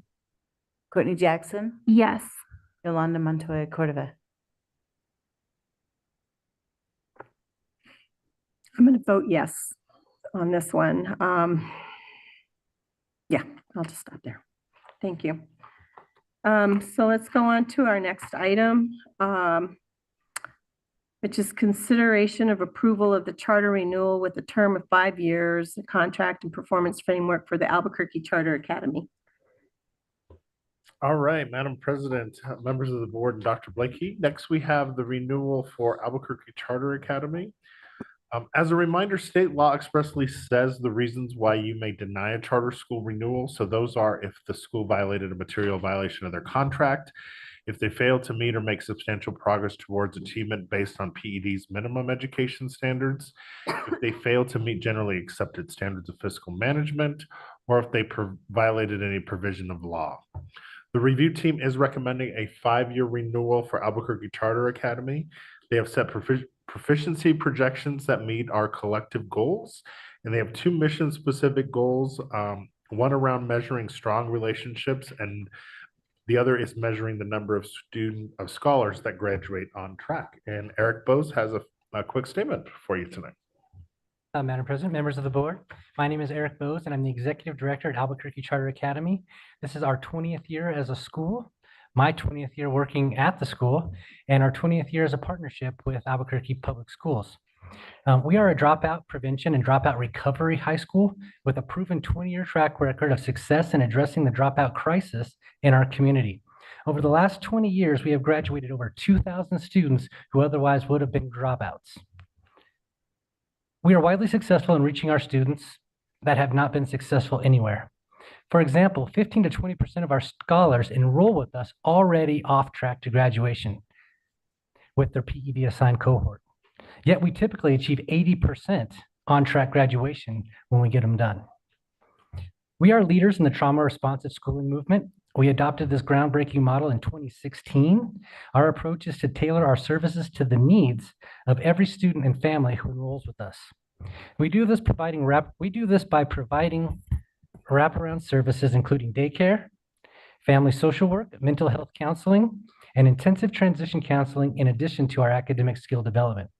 Teachers, counselors, and administrators from all over APS, including McKinney-Vento staff, refer students to us who seemingly have no hope for success, and we find a way to reach them. We are a true partner, not a competitor with APS. We help by providing intensive services that are not simply available elsewhere. As you heard from our parents and staff, we've been a lifeline to people in the community who just felt hopeless. And that is our mission, to help the students who don't have a home, a place, they don't fit in. And so we find the resources and the staff to make that successful for them. Our mission at our school has been the life work of our founders, and our next generation of staff is deeply passionate about our mission, and we look forward to serving our community for decades to come as a source of hope for families who have been hopeless. Thank you to your service as a board to our community as we are all working for our students. Thank you. I'll open it up for discussion. Anyone have any comments to make? I'll add a quick comment. Sure. Quick, promise. Hearing your family speak tonight reminded me why I'm proud to serve here on the board. Like your families, hearing that they had the hope when almost no other program was there to support them, not because they didn't want to, they just couldn't. And to see that you all bridge that gap, and just seeing the gratitude and the gratefulness that some of these families expressed tonight aligns with our goals and guardrails of why we do what we do. But you took it a step further when we said this is more than academics. Like, you literally saved lives. And again, I will commend you for that. And thank you for what you do for our students. Thank you. Any other comments? I'll entertain a motion. I will move for approval of the charter renewal with a term of 5 years, contract and performance framework for Albuquerque Charter Academy. And I will second. Any other discussion? Have a roll call, please. Peggy Mueller Aragon, Yes. Danielle Gonzalez, Yes. Barbara Peterson, Yes. Crystal Tapia Romero, Yes. Josefina Dominguez, Yes. Courtney Jackson. Yes. Yolanda Montoya Cordova. Yes. Right. Congratulations. Yeah. Our next item is consider approval of the charter renewal with the term of 5 years, contract and performance framework for the Coral Community Charter School. Madam President, members of the board, and Dr. Blakey. Next, we have the renewal for Coral Community Charter School. The review team is recommending a 5-year renewal for Coral Community, and the proficiency goals meet our collective community goals. Their mission-specific goals around closing the gender achievement gap and measuring the students' social emotional indicators in their personal education plans. And Lori Bachman is here, and she's the executive director. Good evening, Madam President and members of the board. Thank you for considering our second application with APS. I have the distinct honor of leading a wonderful group of dedicated educators that serve pre-K through 5th grade in the International District. We serve approximately 250 students currently. Student success is at the heart of all of our decisions. What we hope to do is to prevent hopelessness, prevent disengagement as early as pre-K. And I hope that came through in some of our family comments. We're dynamic when it comes to supporting our students and families. We get to know them at registration, and we make it a practice of our leadership to make changes as soon as possible based on ever-changing student needs. I'd like to just brag a little bit, if I may. We have a Spotlight School designation. And on the recently released statistics coming out of the state, we're 22% higher in reading than the state, 20% higher in math, and 35% higher in science. And we do this through our 4 pillars that are part of our mission. The first one is that we look at brain development research, and we have 2 overarching strategies that we feel support students. One of those is structure and one is connection. And we train staff on other strategies that fall under those categories. The second part of our mission is quality instruction. We're strong on teacher support. We analyze data regularly, and again, we make changes based on ever-changing student needs and our student population. The third part of our pillar is individualization. Every single student has a tailored plan for learning. Some of our students are in academic groups with their academic peers, not necessarily their age group peers, all of the day or part of the day. We have social, emotional, and academic goals in every single student education plan, and our families are involved in the development and monitoring of their goals. We usually have 95% or above attendance from our families at these personal education plan meetings 3 times a year. And then our last pillar is family and community involvement. The authentic involvement of our parents in their students' education plan happens 3 times a year and then throughout as needed. And our connection with our families begins at registration. We also bring in adults who are role models in our community who reflect our student population to learn about what is possible outside of elementary and outside of high school. And we utilize our community as well. We utilize the parks, and we teach how to be a good community member right in our neighborhood. And I feel like we've had a positive impact on our little block there just because we have a school there. Thank you. Any discussion, questions? Go ahead, Board Member Peterson. I'll go ahead.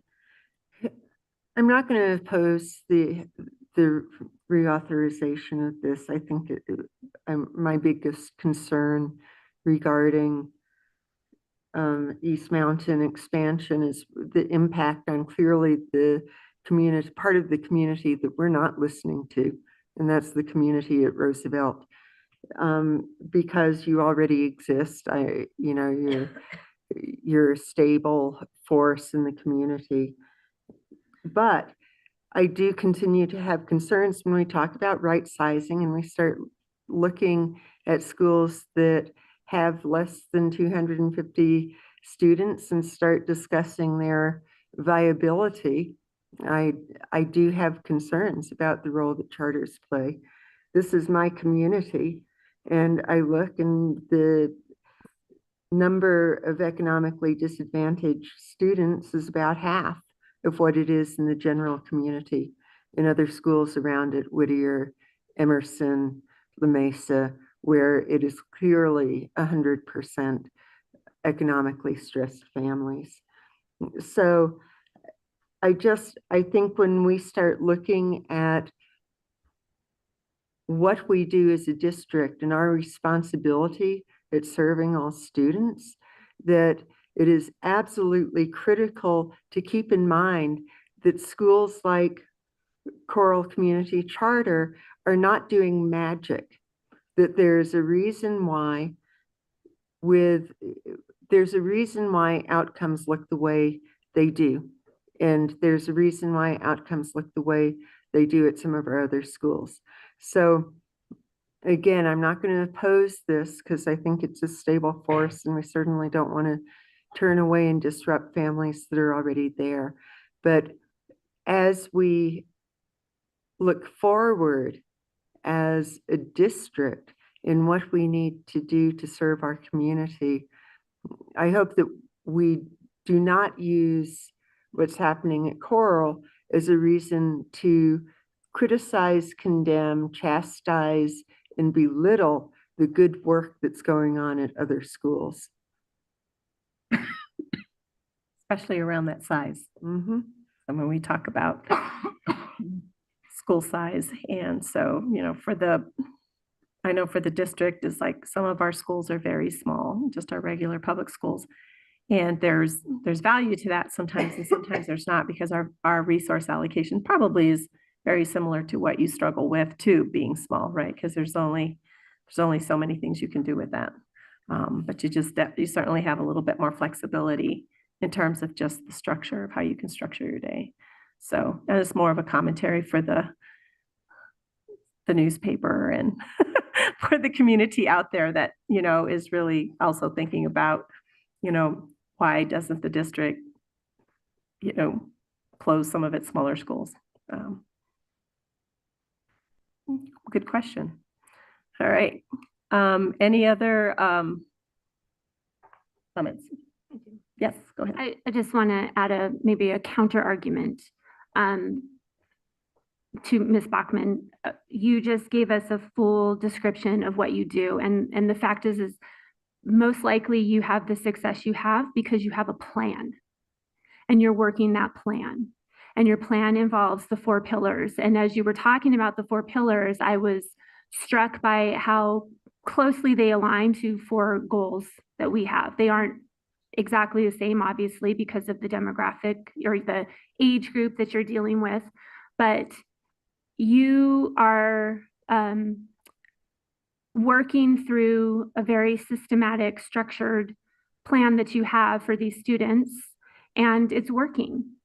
And APS just recently developed a strategic plan. And I hope that as we work through our strategic plan, we as a large district will be able to see the same successes that you have. But I think that you need to be celebrated for having a vision, for working your mission, and for being dedicated to your plan.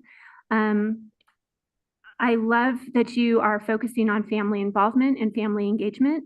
That is another thing. It's one of our guardrails. We are also trying to create more family engagement and involvement.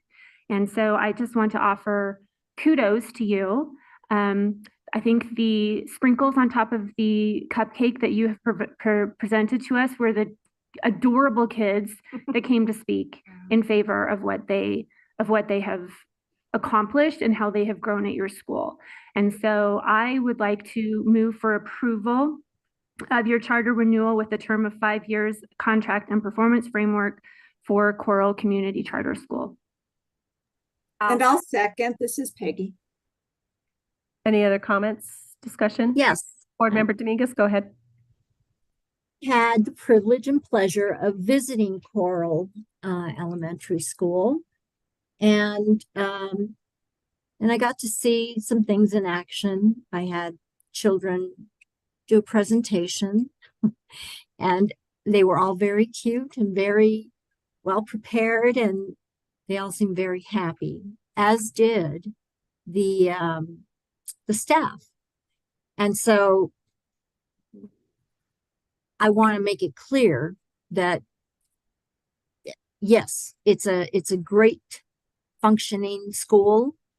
I also had the pleasure of watching the staff manage a child who was having some difficulty, and they did beautifully. They were helping the parent. He didn't want to leave school, a great sign. And, you know, I just want to circle back that it was one child, right? And I look at your special, let's see, where is it? You'll have to bear with me because it's just, I tried taking off these glasses and looking at numbers. Could you remind me what your special education numbers are? Madam President and Member Dominguez, they are 13.6% of their population is special. Okay. And so I just thought he's so fortunate he's in a small school. And how at that moment, I just wish that that our other neighborhood schools had, you know, the resources, the small numbers to deal with those moments that are so taxing for the parent, but also for the staff. And so all I ask is that you work on improving the demographics and sharing the love, sharing the successes. So that's it. All right. I think we have a motion and a second. Barring any other discussion, I will call for the vote. Peggy Mueller Aragon, Yes. Danielle Gonzalez, Yes. Barbara Peterson, Yes. Crystal Tapia Romero, Yes. Josefina Dominguez, Yes. Courtney Jackson, Yes. Yolanda Montoya Cordova. Yes. So our next item is consideration approval of the charter renewal. Congratulations on your charter renewal. Is the renewal with the term of 5 years contract and performance framework for Gilbert L. Senna Charter High School. And Madam President, members of the board, and Dr. Blakely, finally, we have the renewal for Gilbert L. Senna Charter High School. The renewal team is recommending a 5-year renewal for the school. The school's proficiency goals meet our community goals, and the school's mission-specific goals are around on-track graduation and measuring accelerated learning. And have the pleasure to introduce Jen Price. She is the executive director here with me to make a few comments. Thank you, Joseph. Thank you, APS board members, for having us today. And thank you to my Senna High family for being with us today and sharing part of our story. Again, my name is Jen Pry, and I get to be the new executive director and principal at Gilbert Senna Charter High School, going into my 2nd year. Going into its 20th year of operation, it is an honor to carry the tradition of accelerated learning amongst students who learn differently and who have been unsuccessful in larger schools. Earning up to 8 credits a year, our blended learning model serves 158 students for 6.5 hours a day. 3 classes are live direct instruction with small group intervention and accelerated learning. And the other 2 class periods are facilitated credit recovery intervention with a similar facilitated accelerated model in those core classes. We enhance the APS portfolio of schools by providing a small school environment with 360-degree support through our strong daily advocacy model that prepares students for school to careers, including space to earn work service and dual credit with support. We have a flexible schedule with an early and late start time, and students starting as early as 10th grade have the opportunity to go to work or CNM through our dual credit and school to careers track. In advocacy, freshman seminar all the way through senior seminar is where the soft skills, habits of mind, etc., to becoming college and career ready and individualized accelerated learning plans exist. Our students are special in many ways. 22% of our population is English language learners, as you saw with Antoine tonight. 32% of our special education students, 39% of students report McKinney-Vento eligible. 27 of those have been identified through our APS partnership. And approximately 40% of our students have or are currently involved with CYFD custody or juvenile probation. Our program works particularly well with these kids because it allows them to be seen in a smaller school setting with high accountability, individualized attention, and a strong personal advocacy model embedded in our school days. 100% of students report that they have a connection with at least one trusted adult in the building. We're the only small charter in our area concentrating on serving what we call our at-promise population rather than the at-risk population serving the Albuquerque community. We recognize we have a long way to go, as we did achieve 4% growth in math proficiency in the prior year and 7% growth proficiency in English. We are currently not far behind in both state and APS scores in the 11th grade composite averages in both math and ELA. Taking a look at our mission-specific goals in your executive summary, what I would like highlighted is that we have met or exceeded both of those mission-specific goals in all 4 years. The first one, we know that 75% or more of our students effectively graduate on track, measured by the number of credits as they enter their first year at Sena High. Again, we exceeded that goal all 4 years of the current charter. Goal number 2, through our accelerated learning plan, students must earn up to 8 credits per year. Each year of our charter, as students begin to reach their junior credit classification, we again met or exceeded that goal in our current charter term. There is a miscellaneous goal identified in our prior performance framework that hasn't been included, but I definitely want the goal out there that students will have the success in dual credit courses passed as measured by students earning as a C or better at completion of the course.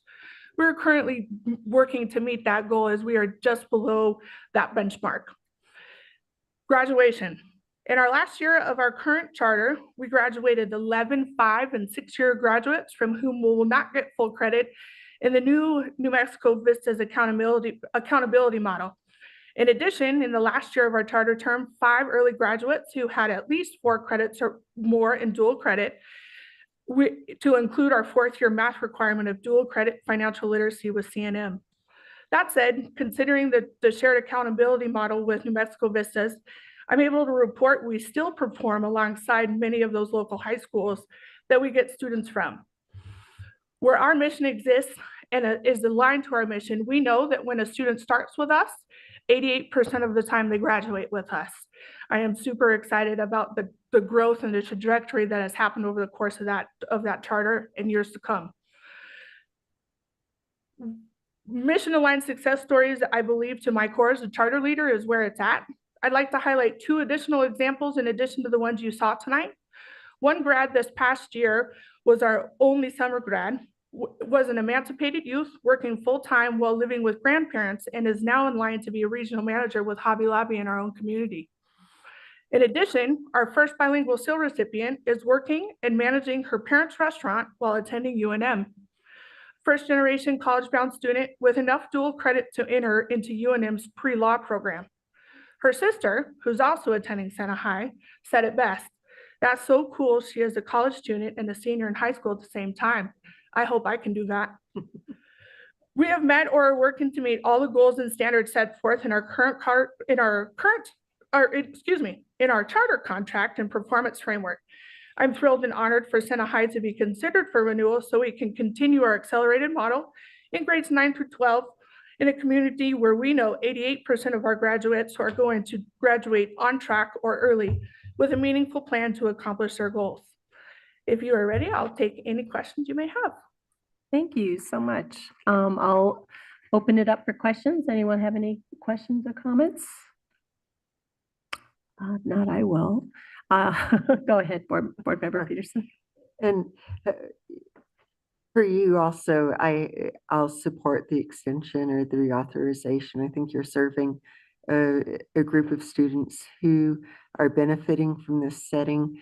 I just, every time we look at a school like yours, to me, it's a challenge because when I look at Freedom High and School on Wheels, I know that when we really dedicate our focus on supporting students with similar kinds of struggles, we do a good job within APS. And so long-term, I would like to see more of an effort within APS, not to belittle the work that you're doing, but just the objective reality is that we have more resources and supports that we can pull in throughout the district. And so I think it would behoove us to really look as we have these conversations about downsizing or right sizing, that we really think about our facilities and what we could be doing to better serve the students that you're serving right now.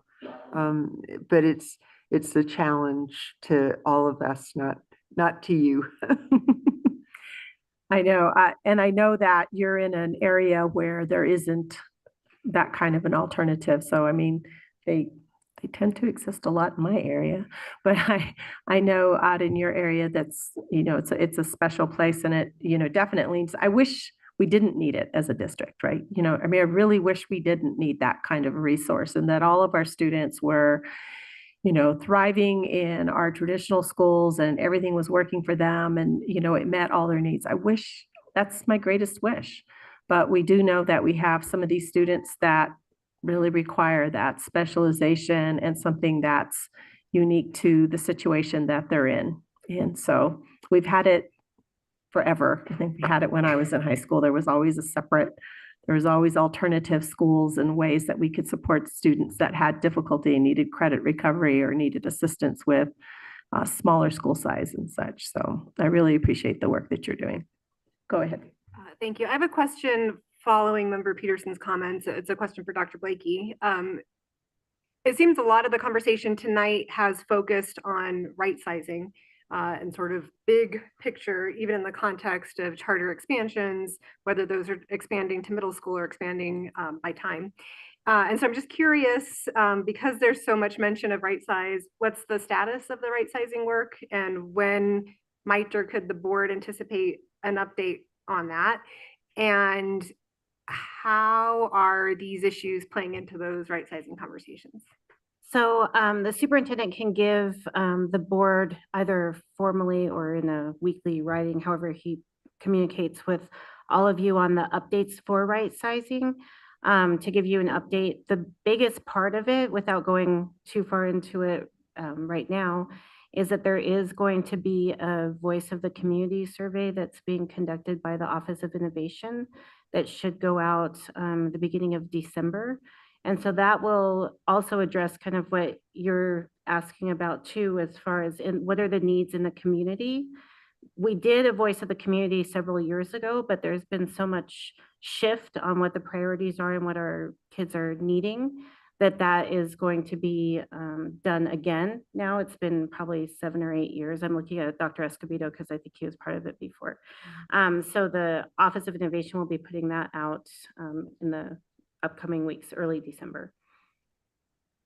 It seems appropriate too, because the population has also changed within that 7 to 8 year span too. So the needs have shifted significantly. And so understanding resource allocation as a result of that will be really helpful. But yeah, I agree. That's a great question. I mean, and I think we're all looking for that, because even our small, I know it's hard to be a small charter too. I mean, it's hard to be a small charter.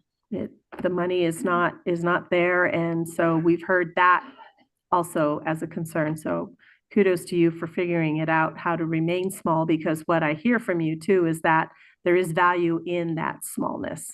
There's no desire to want to be That's correct. more expansive because you've got a specialized population. That's exactly right. Okay. So I can't remember. Do I have a motion? You do not. I'll Okay. move for approval of the charter renewal with a term of 5 years, contract and performance framework for Gilbert L. Senna Charter High School. And I will second it. All right. Any other discussion? Peggy or Josefina, you guys are good? Okay. I'll have a roll call, please. Peggy Mueller Aragon, Yes. Danielle Gonzalez, Yes. Barbara Peterson, Yes. Crystal Tapia Romero, Yes. Josefina Dominguez, Yes. Courtney Jackson. Yes. Yolanda Montoya Cordova. Yes. All right. We've come to the end of our meeting. So the next Board of Education meeting will be November 15th, 2023 at 5 p.m. and a special Board of Education meeting November 29th, 2023 at 5:15 p.m. or immediately following the Finance Committee meeting. Meetings will be held at the Allison Bruce King Educational Complex here at 6400 Boulevard, Uptown Boulevard, and live streamed on aps.edu. And with that, we are adjourned. Thank you, ladies and gentlemen, for coming tonight and spending your evening with us. We got out in record time, 2 hours. Yay.